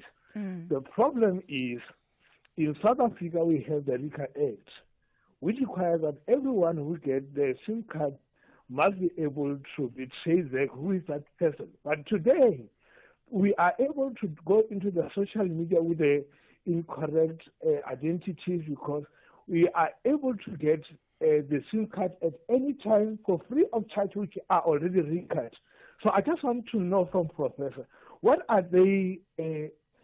What is their strategy about coming to ensure that acts like the RICA Acts are implemented to the latter, to ensure that whoever participates in the social media is able to be traced back who that person is. That's my point. All right, Lala. Mbona, I'm squeezing you in here because, we're quickly running out of time. Good morning. Yes, good morning. You see, the issue of misinformation is being allowed by certain organizations to bring it into a table. Because why? In a case of AfroForum, it's misleading a lot of people in this country and in the world. Because why? They are now busy with the appropriation bill, which is in all countries like USA, UK, and we have that law. But you find out there's an organization like them which they run to court, abusing the same courts that is supposed to protect us. So there is misinformation there. Okay. Thanks for that contribution, Mbowana. Prof? Yes, there are a lot of certified idiots, people who have gone to university who are also idiots. We've seen the erosion of critical thinking in universities. But secondly, to go back to your earlier point, we should be careful of gatekeeping, just because you've got a prof, before your name, you are the one who's got a voice, so gatekeeping. I'm a scholar of critical race theory, but my grandmother, who worked as a so-called maid all her life, knows more about white people than I do, knows more about critical whiteness and race relations than I do, and she taught me a lot, even though I studied in London and everywhere, but my grandmother knew a lot. So organic intellectuals, let's not forget that people call organic intellectuals. And then quickly, yes, the 2021 unrest, our report was very clear that number one, there was a deliberate disinformation, especially in Phoenix, that led to a lot of murders and attacks on people in Phoenix. Two, we made very clear recommendation to the Department of Justice as well as the Department of Communication.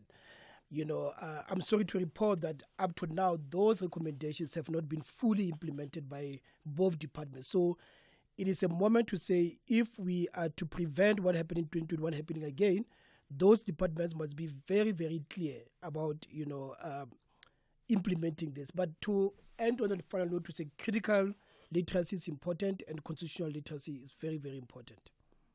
Professor Tsepo Madlingozi, let me thank you for coming to studio. He's a commissioner at the South African Human Rights Commission. It's time for your latest news update and then the Friday wind down on the other side of this.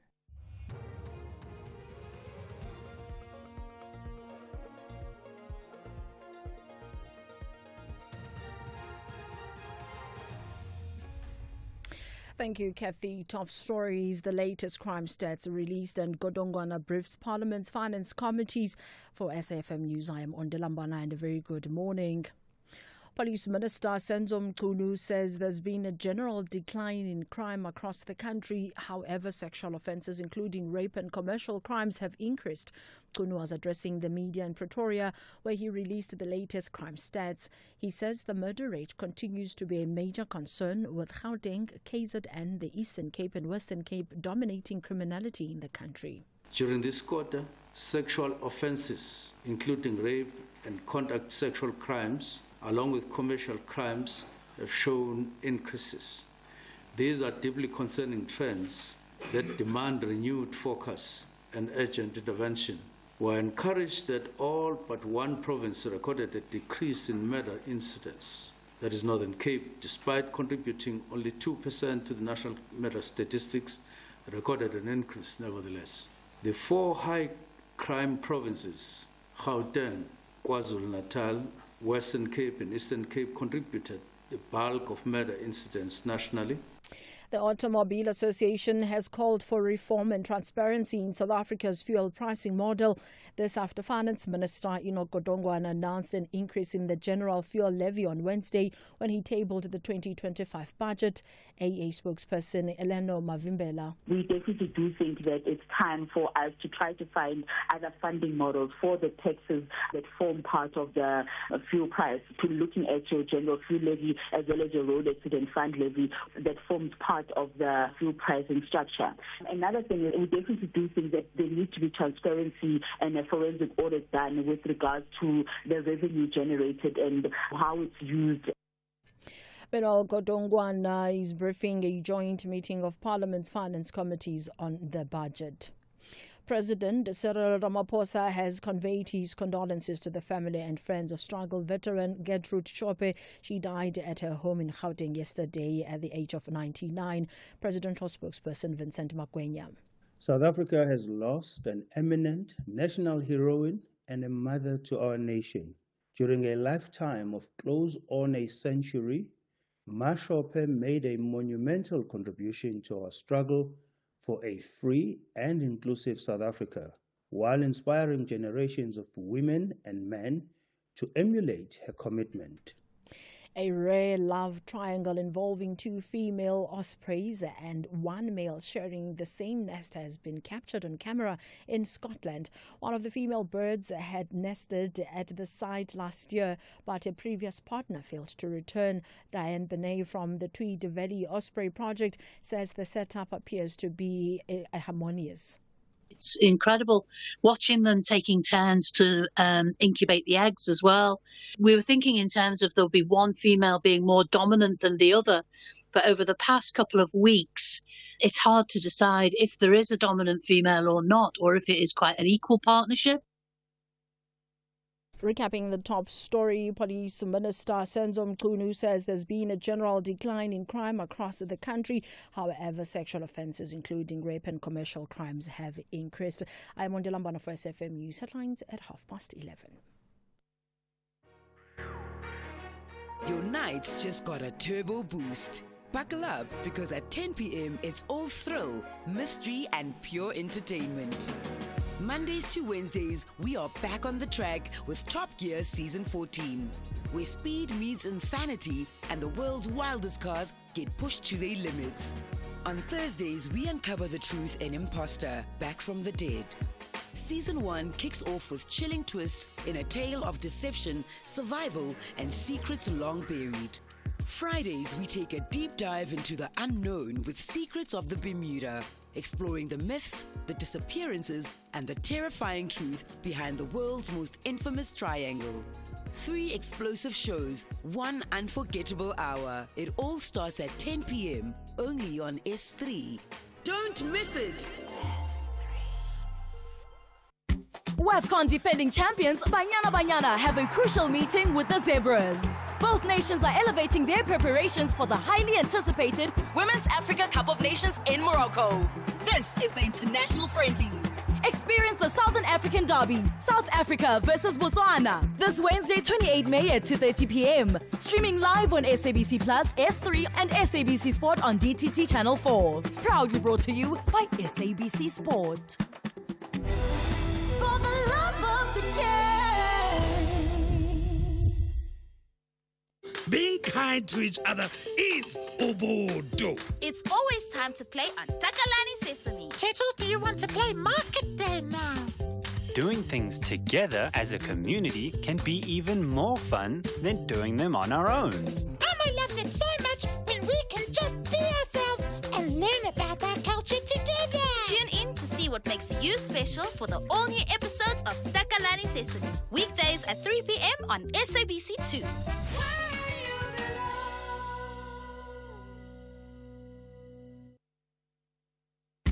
WAFCON defending champions Banyana Banyana have a crucial meeting with the Zebras.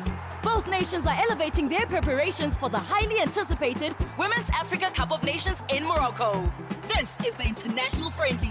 Experience the Southern African Derby, South Africa versus Botswana, this Wednesday 28 May at 2:30 p.m. Streaming live on SABC Plus, S3 and SABC Sport on DTT Channel 4. Proudly brought to you by SABC Sport. For the love of the game. The Friday Wind Down. Kick off your weekend the right way.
Hopefully that has brought you a little closer to home.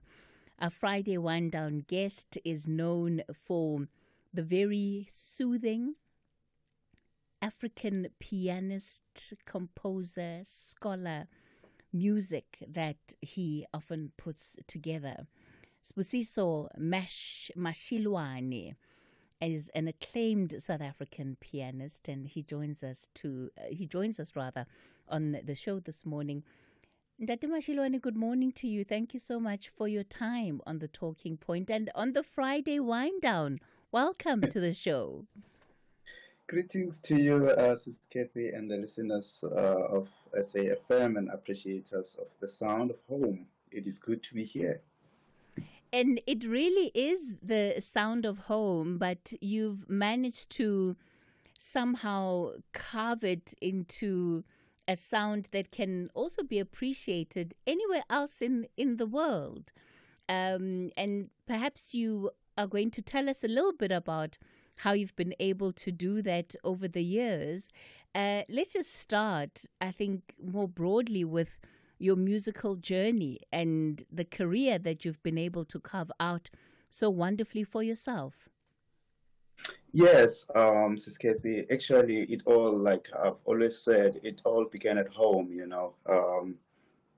and then I think taking it from the song that you just played, I recorded this, I think it was 2018, it was some sort of an very intentional way of recording, because here I was very intentional that I want to document the sound of home. We know that historically this has been a challenged phenomenon. Our elders never got to record in ways that they wanted to, and if they did, their recordings were tampered with.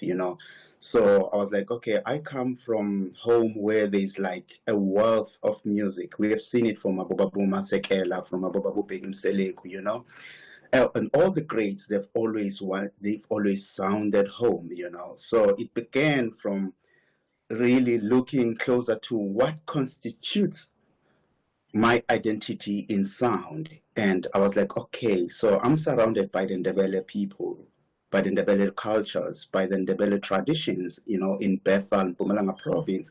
Then I was like, in my practice of jazz, which is a very idiom that is close to my heart, I'm going to include my experiences on how we practice music as just music, apart from these genres, And for me, that's where it began, Sis Cathy. And then from there, I was like, okay, I'm now KwaZulu. I must ensure that since I'm here, KwaZulu must sound in how I perceive sound, because even here they do music differently. The emphasis in the music are different. And for me being here, I was like, okay, I'm going to capture this in sound. And jazz allows for such. It is through jazz that we are able to express ourselves, express our ways of musicking, and as well as express our people, Is it quite easy, or is it difficult to do that? And I'm thinking about the instrument which you, of course, focus on, which is the piano, quite a classical instrument, and these sounds that are happening and unfolding around us as a country every day.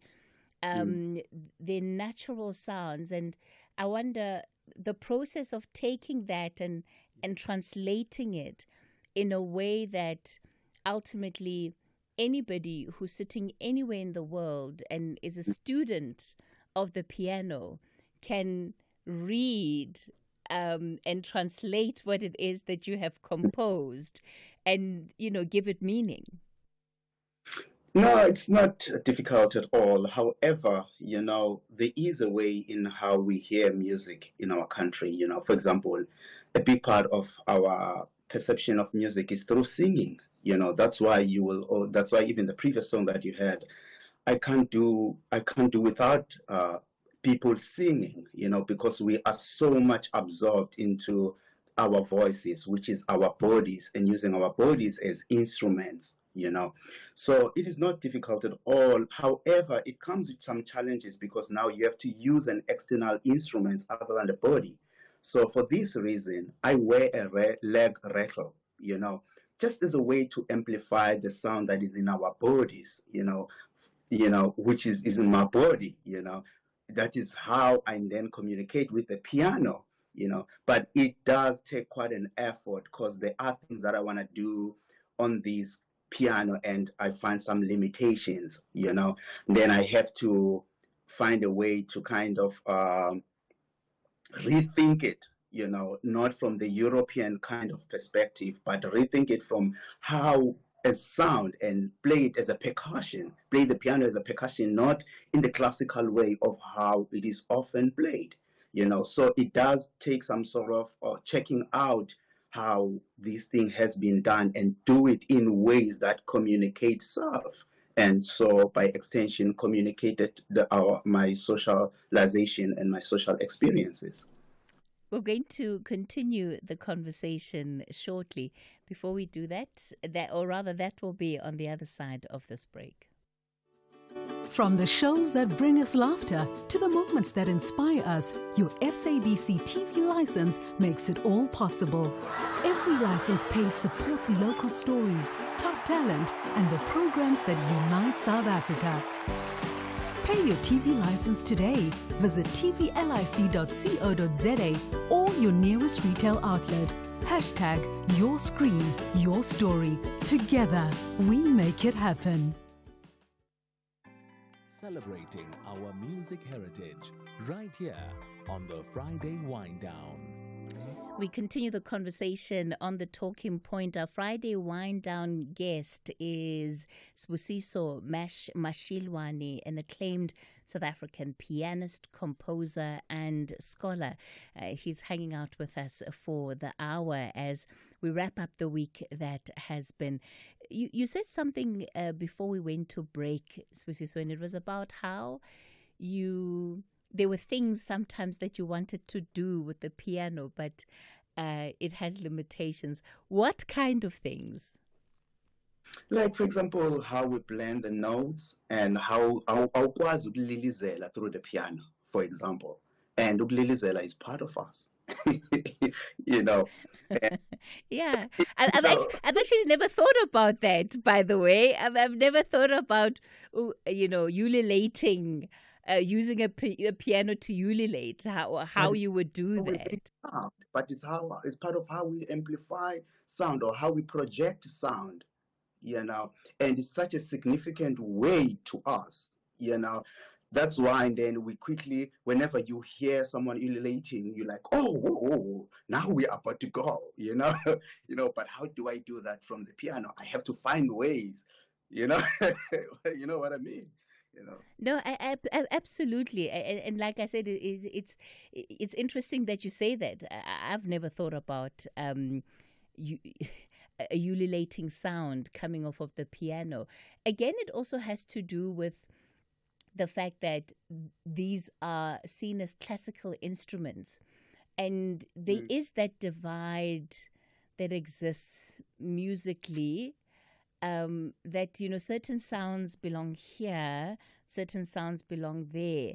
I don't know if I'm wrong in that characterization, and so how you then find a marriage between the two or bringing together of the two, I would imagine is also something you have to be very intentional about.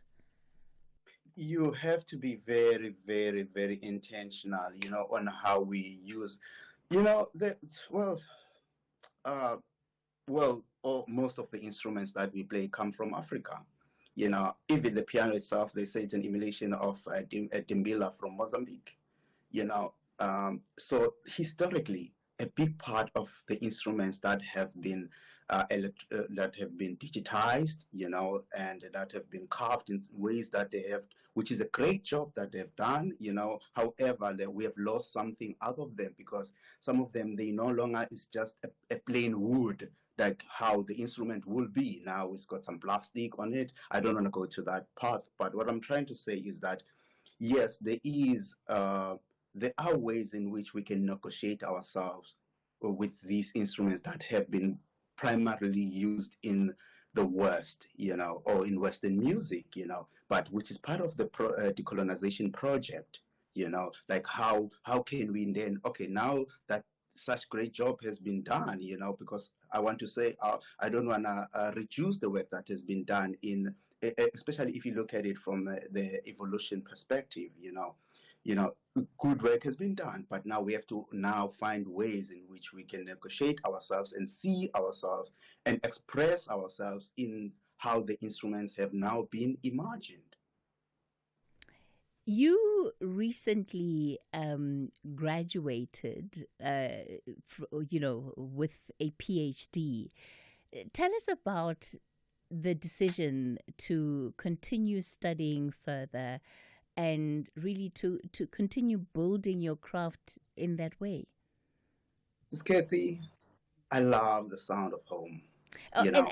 Sorry, before I let you continue, congratulations, by the way, because I think one of the hardest things to do is to work and study. And you decided to undertake a whole PhD. I don't know how you did it. Oh, man, I did it, of course, with the help, with the love. Actually, my supervisors are listening as we speak. And one of them said they would like to talk to you one day, because they love you. Thanks. That is Dr. Catherine Olsen and Dr. Swazi Dlamini, So my journey actually with the pursuit of education really began from the love of the sound of home, I'm just not doing it as just work or what, but I love it, and it came from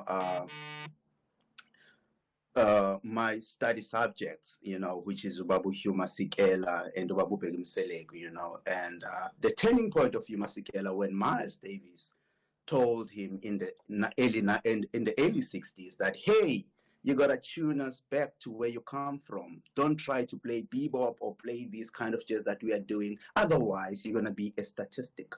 Do what Maria Makeba is doing. From Maria Makeba, we can see South Africa. We can hear the cries of the people from how she does music.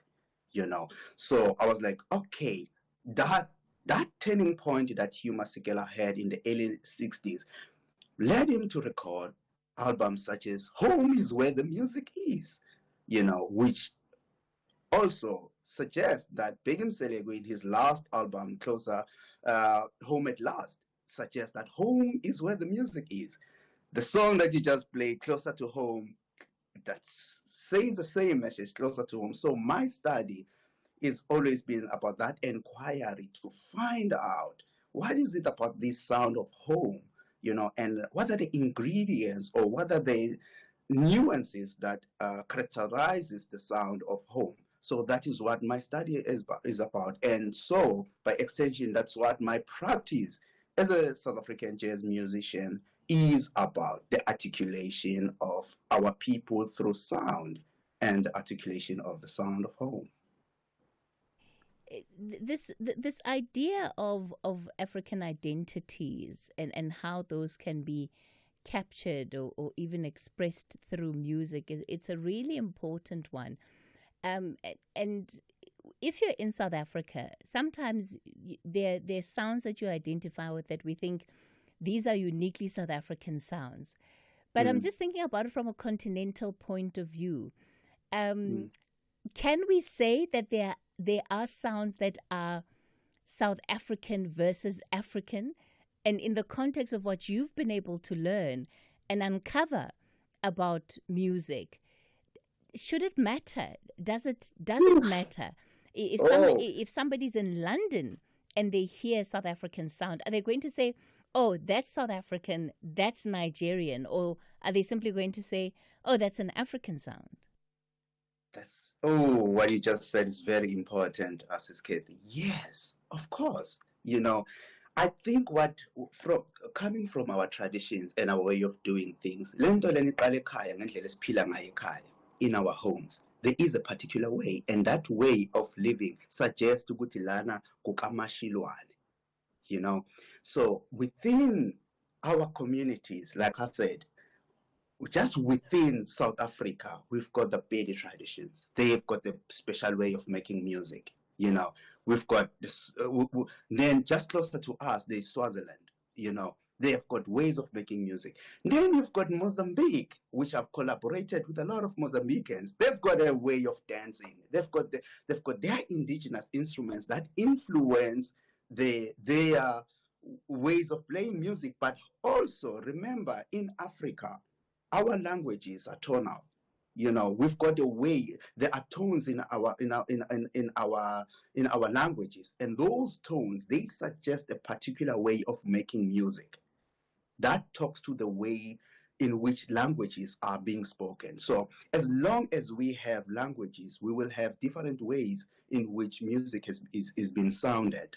You know, so, and that is what you hear when you hear people from the Eastern Cape, you know, and you listen to their music, you hear the click, and then you hear the anticipation in terms of the rhythm that is being heard. Maria Makeba Atula, for example, you know. So it comes from our languages, but it comes from also our ways in which we do things, which are very much particular to the country where we are within Africa. Nigerians are emphasizing, even in frequencies now, even in instrumentations, you know, we can hear that, oh, this is Nigeria, because we can just hear how they emphasize their bass lines, for example, you know. And then within South Africa, you can hear that uKwaZulu, manju, how they emphasize their strong beat. You hear it. It's on the ground. They want to break apart the ground, you know, and that thing, you hear it in how the music, the emphasis in the music, you know. So yes, we are going to continue this conversation with Ndede Mohlahlana, and what great insights he's sharing about the composition of music, especially for him as somebody who is a pianist, a jazz artist, very classically trained, and as you've just heard, completed his PhD, is a lecturer, is a scholar, but also is a performing artist. So there's so much that goes into the insights that he's sharing with us. And of course, we're also going to bring you more of his music. For now, it's 11:30. Here are your headlines. Thank you, Cathy. On the news headlines, Police Minister Senzo Mchunu says Gauteng, KwaZulu-Natal, the Western Cape and the Eastern Cape account for the highest number of murder cases reported nationally. 4 people, including 3 children, have been killed in a collision between a truck and a minibus outside Worcester in the Boland. And the state in 6-year-old Jocelyn Smith's disappearance case says it is ready to lead expert and victim statement evidence. A full update follows at the top of the hour. Whether it is a CCMA referral, problems with a mechanic, or unfair blacklisting, Clientele legal plans are affordable, and you receive up to 670,000 rands worth of legal services per year. We cover civil, criminal, and labor-related matters. Our legal team will be your support 24 hours a day. SMS SAFM to 32195. That's SAFM to 32195. Clientele General is an authorized FSP and a licensed non-life insurer. T's and C's online. Standard rates apply.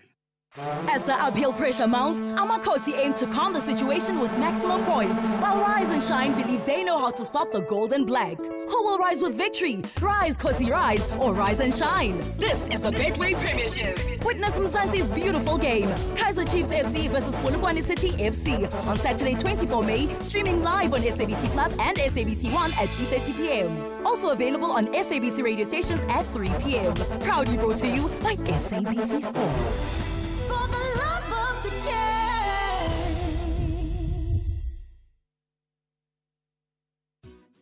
Hey, want to check your TV license balance conveniently? Look no further. Our SMS service allows you to do just that.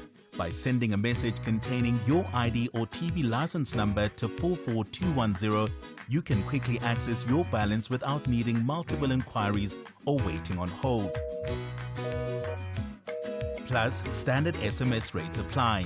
Take advantage of this efficient method to stay informed and streamline your payment process today. T's and C's apply.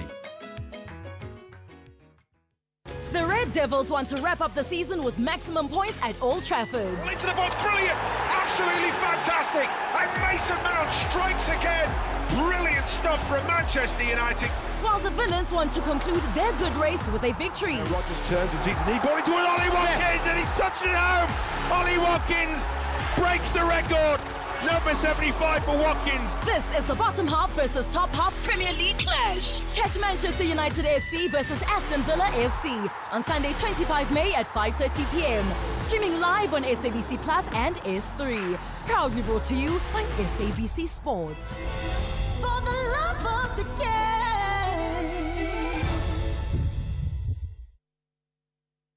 The Friday Wind Down.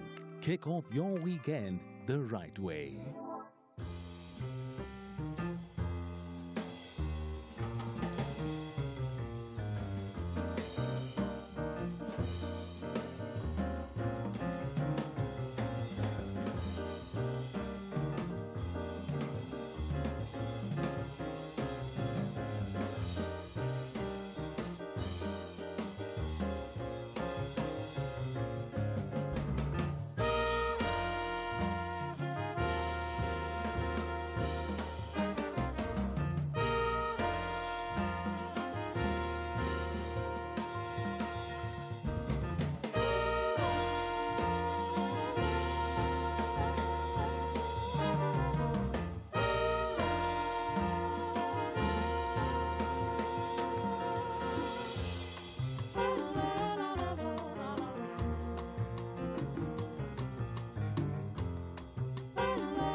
Cathy. Cathy. You are frying the Friday and you are frying us. What a great show.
morning, Sister B.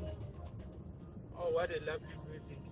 Ngicela ukubuza ukuthi ama-album wakhe ngathola kuphi yo umuntu othanda ijazz kakhulu Pomsikili Kimberly ngiyabonga oh. There we go. I will admit, I also have been lost and carried away by the music, and the songs that we brought you there we started off with 1976, and then we moved on to Words. Our guest for today is Sbusiso Mohlahlana, and he, of course, is a South African, well-known, very acclaimed pianist, composer, scholar. And, there's something about your music that just draws us in. So it draws one in. And you would have heard from some of the reflections of our listeners on the voice notes as well. Do you get a lot of people that say that to you? And I wonder if you have thought about what is unique about your sound that is able to do that, perhaps even for people that aren't necessarily jazz enthusiasts. Yes, Sis Cathy, it's amazing because what it does to you, it also does to us. As I was just listening, I'm like, wow, Yeah, the spirit of the music plays a big role. And like I've been saying, where the music comes from in terms of the position, like from what positionality are we playing this music? I don't demarcate music. I don't put genres to music. Yes, I operate maybe what is been labeled as jazz, but when I have to make music, I don't think jazz. I think music. That's how I grew up at home. We never had with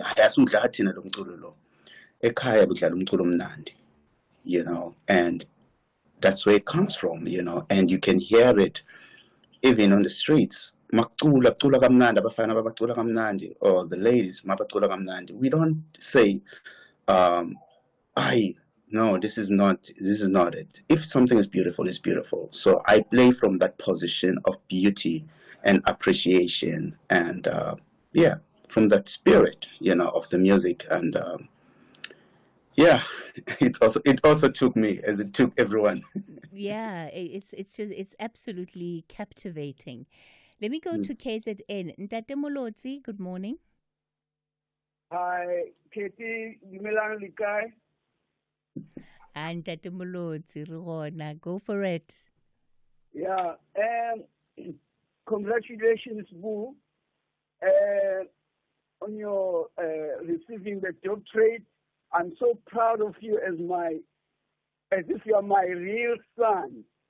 And Cathy, I've watched this young man from around 2004, the first time I had him play at UKZN, and at that time even influenced the guys at our jazz club at Supref to invite him with his band to our gig at the refinery to play. And from that time, I've watched him bloom, and he's an epitome and an example of what our youth should be doing during that career development, and not just stick on one aspect of their career, but expand it. He is now a scholar, a teacher, a performer, a composer, a complete musician, professional musician. I'm so proud of him, Cathy. And as if God was blessing us, he eventually became my neighbor. And I've watched him. I'm so proud of him. He has made his mark not only in South Africa, but internationally. This boy, one of these days, he'll be at North Sea Jazz Festival. I can tell you. Watch this space.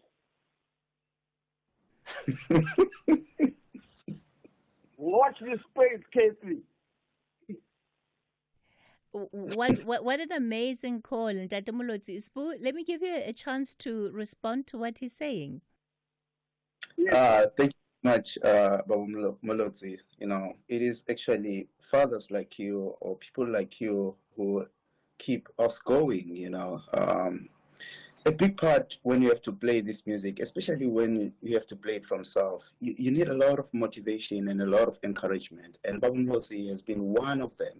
Including my supervisor that is listening, Dr. Olsen. You asked me if people do they comment about the uniqueness of the music that I make, and this is one of the reasons Dr. Olsen has been with me through the journey of my PhD, because she so much believes in what I am doing, and in the music that I'm making, and so I think there's something special really about the music, and that encourages one to keep writing the music and to keep documenting the music while we still can. This is an important week for you because in the next 7 days, you are going to be launching and releasing your latest project. Yes, Cathy. In November, December, I was in Switzerland, on the research project, because I was just wanted to check their folk music as well, the Swiss folk music, and when I was there, I was fortunate to go to the very iconic jazz club, which is called the Bird's Eye. I've seen Babu Zingawana recording there. I've seen Babu Pegim Selego recording there, and I was like, I see Babu Prafeya playing there, and my brother Makatini Nduduzo playing there, I was like, I want to go to that venue. I want to record there, So I went there and then I recorded the album titled Isi, which is also situated within the attempt of sounding home, away from home. And I can assure you, Sis Cathy, they did hear South Africa through the sound. As we get ready to wrap the conversation up, let me give you an opportunity then to tell our audiences about what it is that you are going to be getting up to in the next couple of weeks, maybe months, and also if there are any special appearances, performances. It's really just your minute to put yourself out there.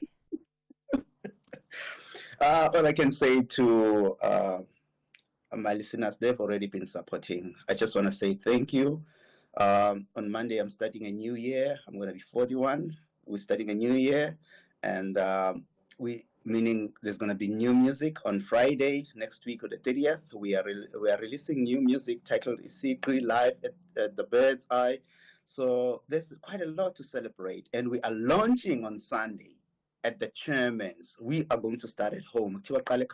So we're going to start at the Chairman's, and then come to you in Joburg and then go to Cape Town. And then in my launch, I have incredible musicians, actually musicians that have played in the previous song Words. Sisonke Konti is on tenor, Kakiso Ramela is on alto saxophone.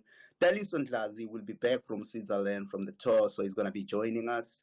And my boy, Riley Giandari is going to be on drums with the UKZN voices, and Okozo Gunene, Mbuso Ngumalo, Amanda Mbata, Tamia Rex. So it's going to be beautiful. And the people are going to be coming, Sis Cathy.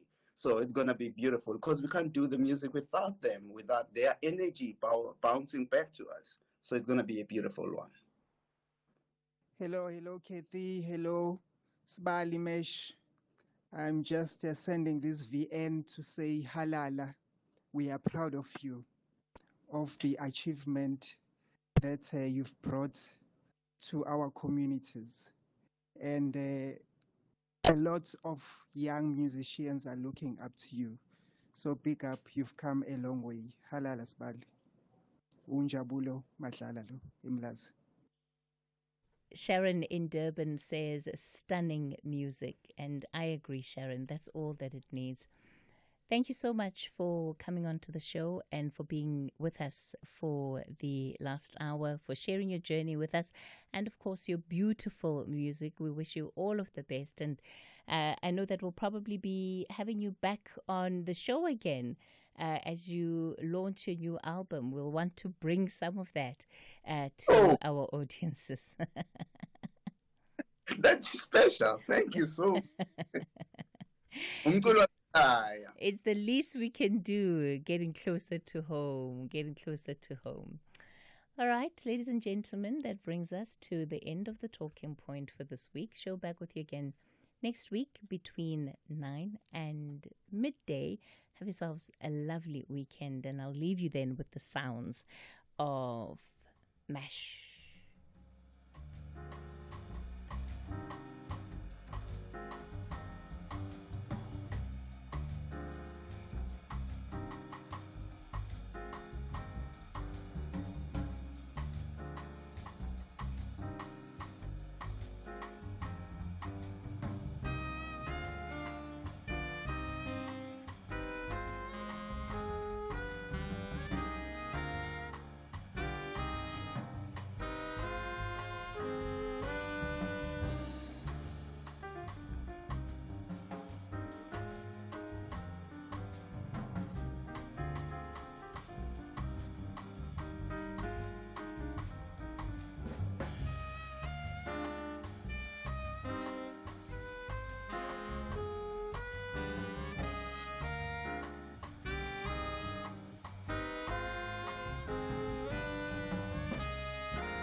It's 12 o'clock Friday, the 23rd of May, 2025. A very warm welcome to Update at noon here on SAFM, leading the conversations that move us. My name is Bongi Wazwane, standing in for Sakina Kamwendo, coming up this hour.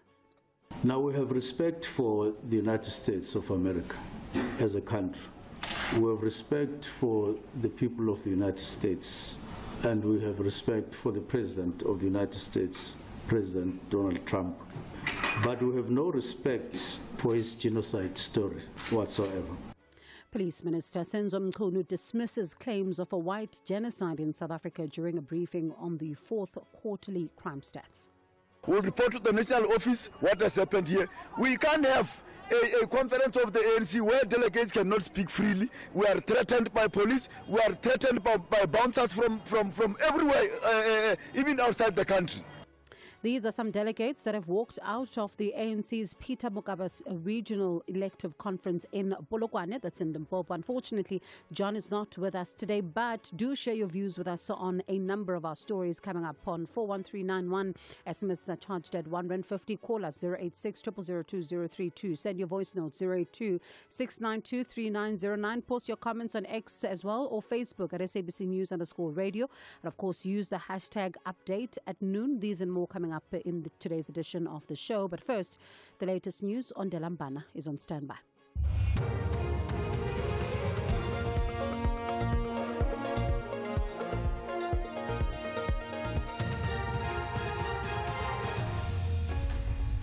Thank you, Bongi. Top stories: Gauteng among provinces with the highest number of murder cases and 4 killed in a collision in the Boland. For SAFM News, I am Ondelambana, and a very good day. Police Minister Senzo Mchunu says Gauteng, KwaZulu-Natal, the Western Cape and the Eastern Cape account for the highest number of murder cases reported nationally. This as South Africa sees an increase in sexual offences, including rape as well as commercial crimes in the first 3 months of 2025. Mchunu released the SAPS crime statistics for the fourth quarter in a media briefing in Pretoria.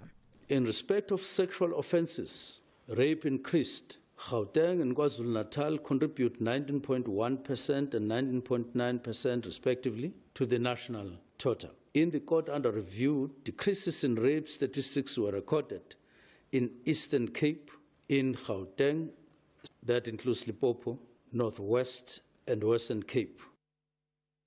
4 people, including 3 children, have been killed in a collision between a truck and a minibus outside Worcester in the Boland.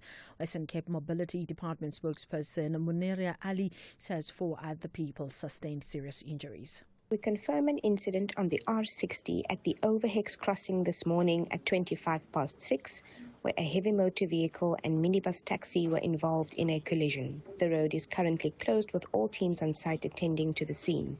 Motorists are advised to use alternate routes. The state in 6-year-old Jocelyn Smith's disappearance case says it is ready to lead expert and victim statement evidence. Sentencing procedures will start in the Western Cape High Court in Sultanaba on Tuesday next week.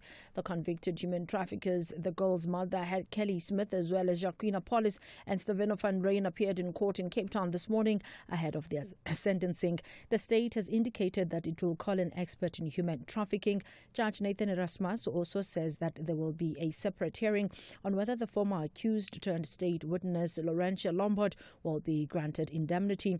Meanwhile, the lawyer for Apollis, advocate Fanny Harmser, says that the only possible witness they intend to call is his client's mother. President Cyril Ramaphosa has conveyed his condolences to the family and friends of struggle veteran Gertrude Shope. She died at her home in Gauteng yesterday at aged 99. Ma Shope, as she was affectionately known, was born in Johannesburg but grew up in Zimbabwe. She was trained as a teacher and later taught in the former Natal and in Soweto. Ma Shope also served as ANC Women's League president. Presidential spokesperson Vincent Magwenya. South Africa has lost an eminent national heroine and a mother to our nation. During a lifetime of close on a century, Ma Shope made a monumental contribution to our struggle for a free and inclusive South Africa, while inspiring generations of women and men to emulate her commitment. Denmark is set to have the highest retirement age in Europe after its parliament adopted a law raising it to 70 by 2040. Since 2006, Denmark has tied the official retirement age to life expectancy as revised it every 5 years. It is currently 67 but will rise to 68 in 2030 and to 69 in 2035. The retirement age at 70 will apply to all people born after 31st December in 1970. Recapping the top story, Police Minister Senzo Mchunu says Gauteng, KwaZulu-Natal, the Western Cape and the Eastern Cape account for the highest number of murder cases reported nationally. I am Ondelambana for SFM News headlines at 12:30. Update at noon, midday to 1 p.m.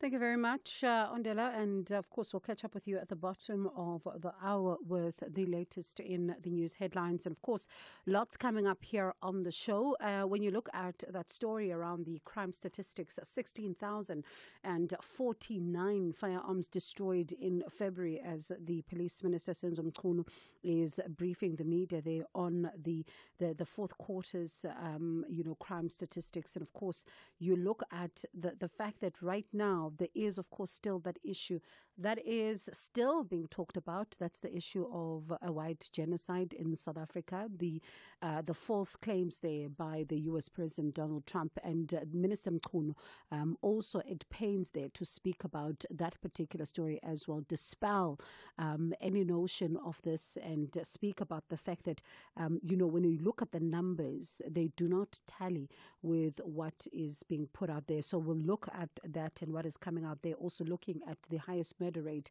You've got Gauteng, you've got KwaZulu-Natal, you also have the province of the Western Cape as well as the Eastern Cape, accounting for the higher numbers of murders there that we are seeing. And of course, also there is another story that is developing at this hour. This around 300, we understand around 300 miners are stuck underground at Shaft 7. This is at Sibanye's Stillwater Kloof mine. This is near Western area, and it does seem that no injuries have been reported at this stage, but there are, of course, some safety concerns as to are they eating, being taken care of? What's the condition of those that are underground? What is said to have happened here in order to try and get a sense? We'll also be speaking to the National Union of Mine Workers to give us their take on what exactly is going on here. And then we do have that story that we're also tracking for you. That's the two women accused of stealing two babies at the Doranginza Hospital.